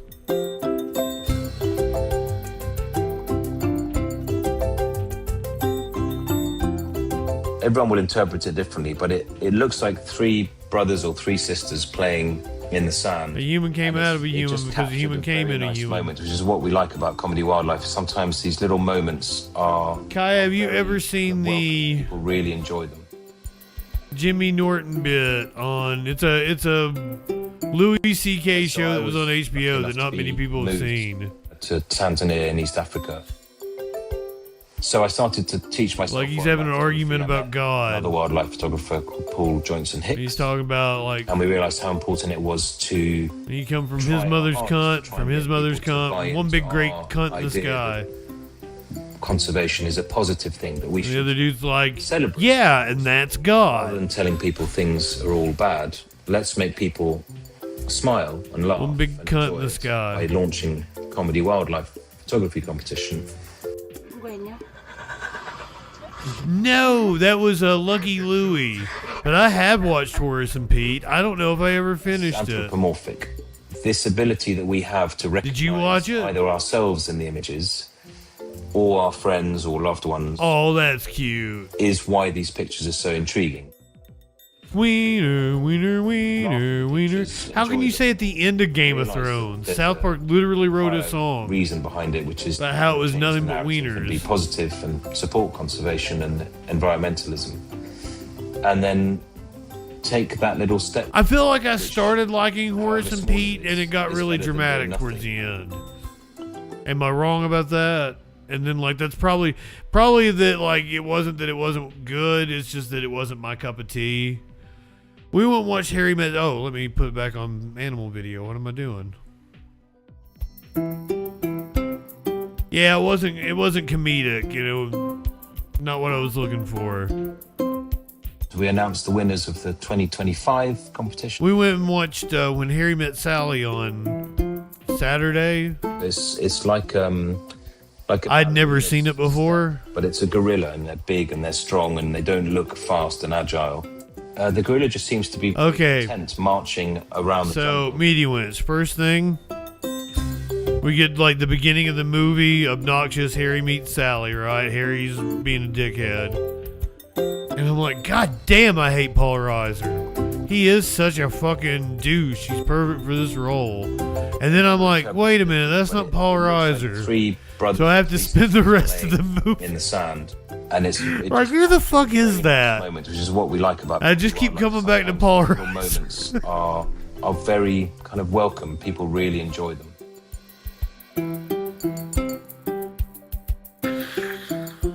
So I was lucky enough to be moved to Tanzania. Not that big of a Billy Crystal fan, clearly. So I started to teach. Oh shit! I never did the no cussing, did I? A wildlife photographer. Fuck. Hicks, and we realised how important it was to try our hardest to try and get people to. Well, go ahead, light one up, tip one back. It's all right to have a little fun. Forget the sack. I'm JustinFREAKIN. That we should celebrate animals, but rather than telling people things are all bad, let's make people smile. I am gonna ditch the YouTube people and the podcast people. Light one up, tip one back. We'll see you later, podcast people. I'm probably gonna come on for Maduro tomorrow. Possibly, if not, I'll see you tomorrow evening. This ability that we have to recognize either ourselves in the images or our friends or loved ones. All right, YouTube people are gone. Is why these pictures are so intriguing.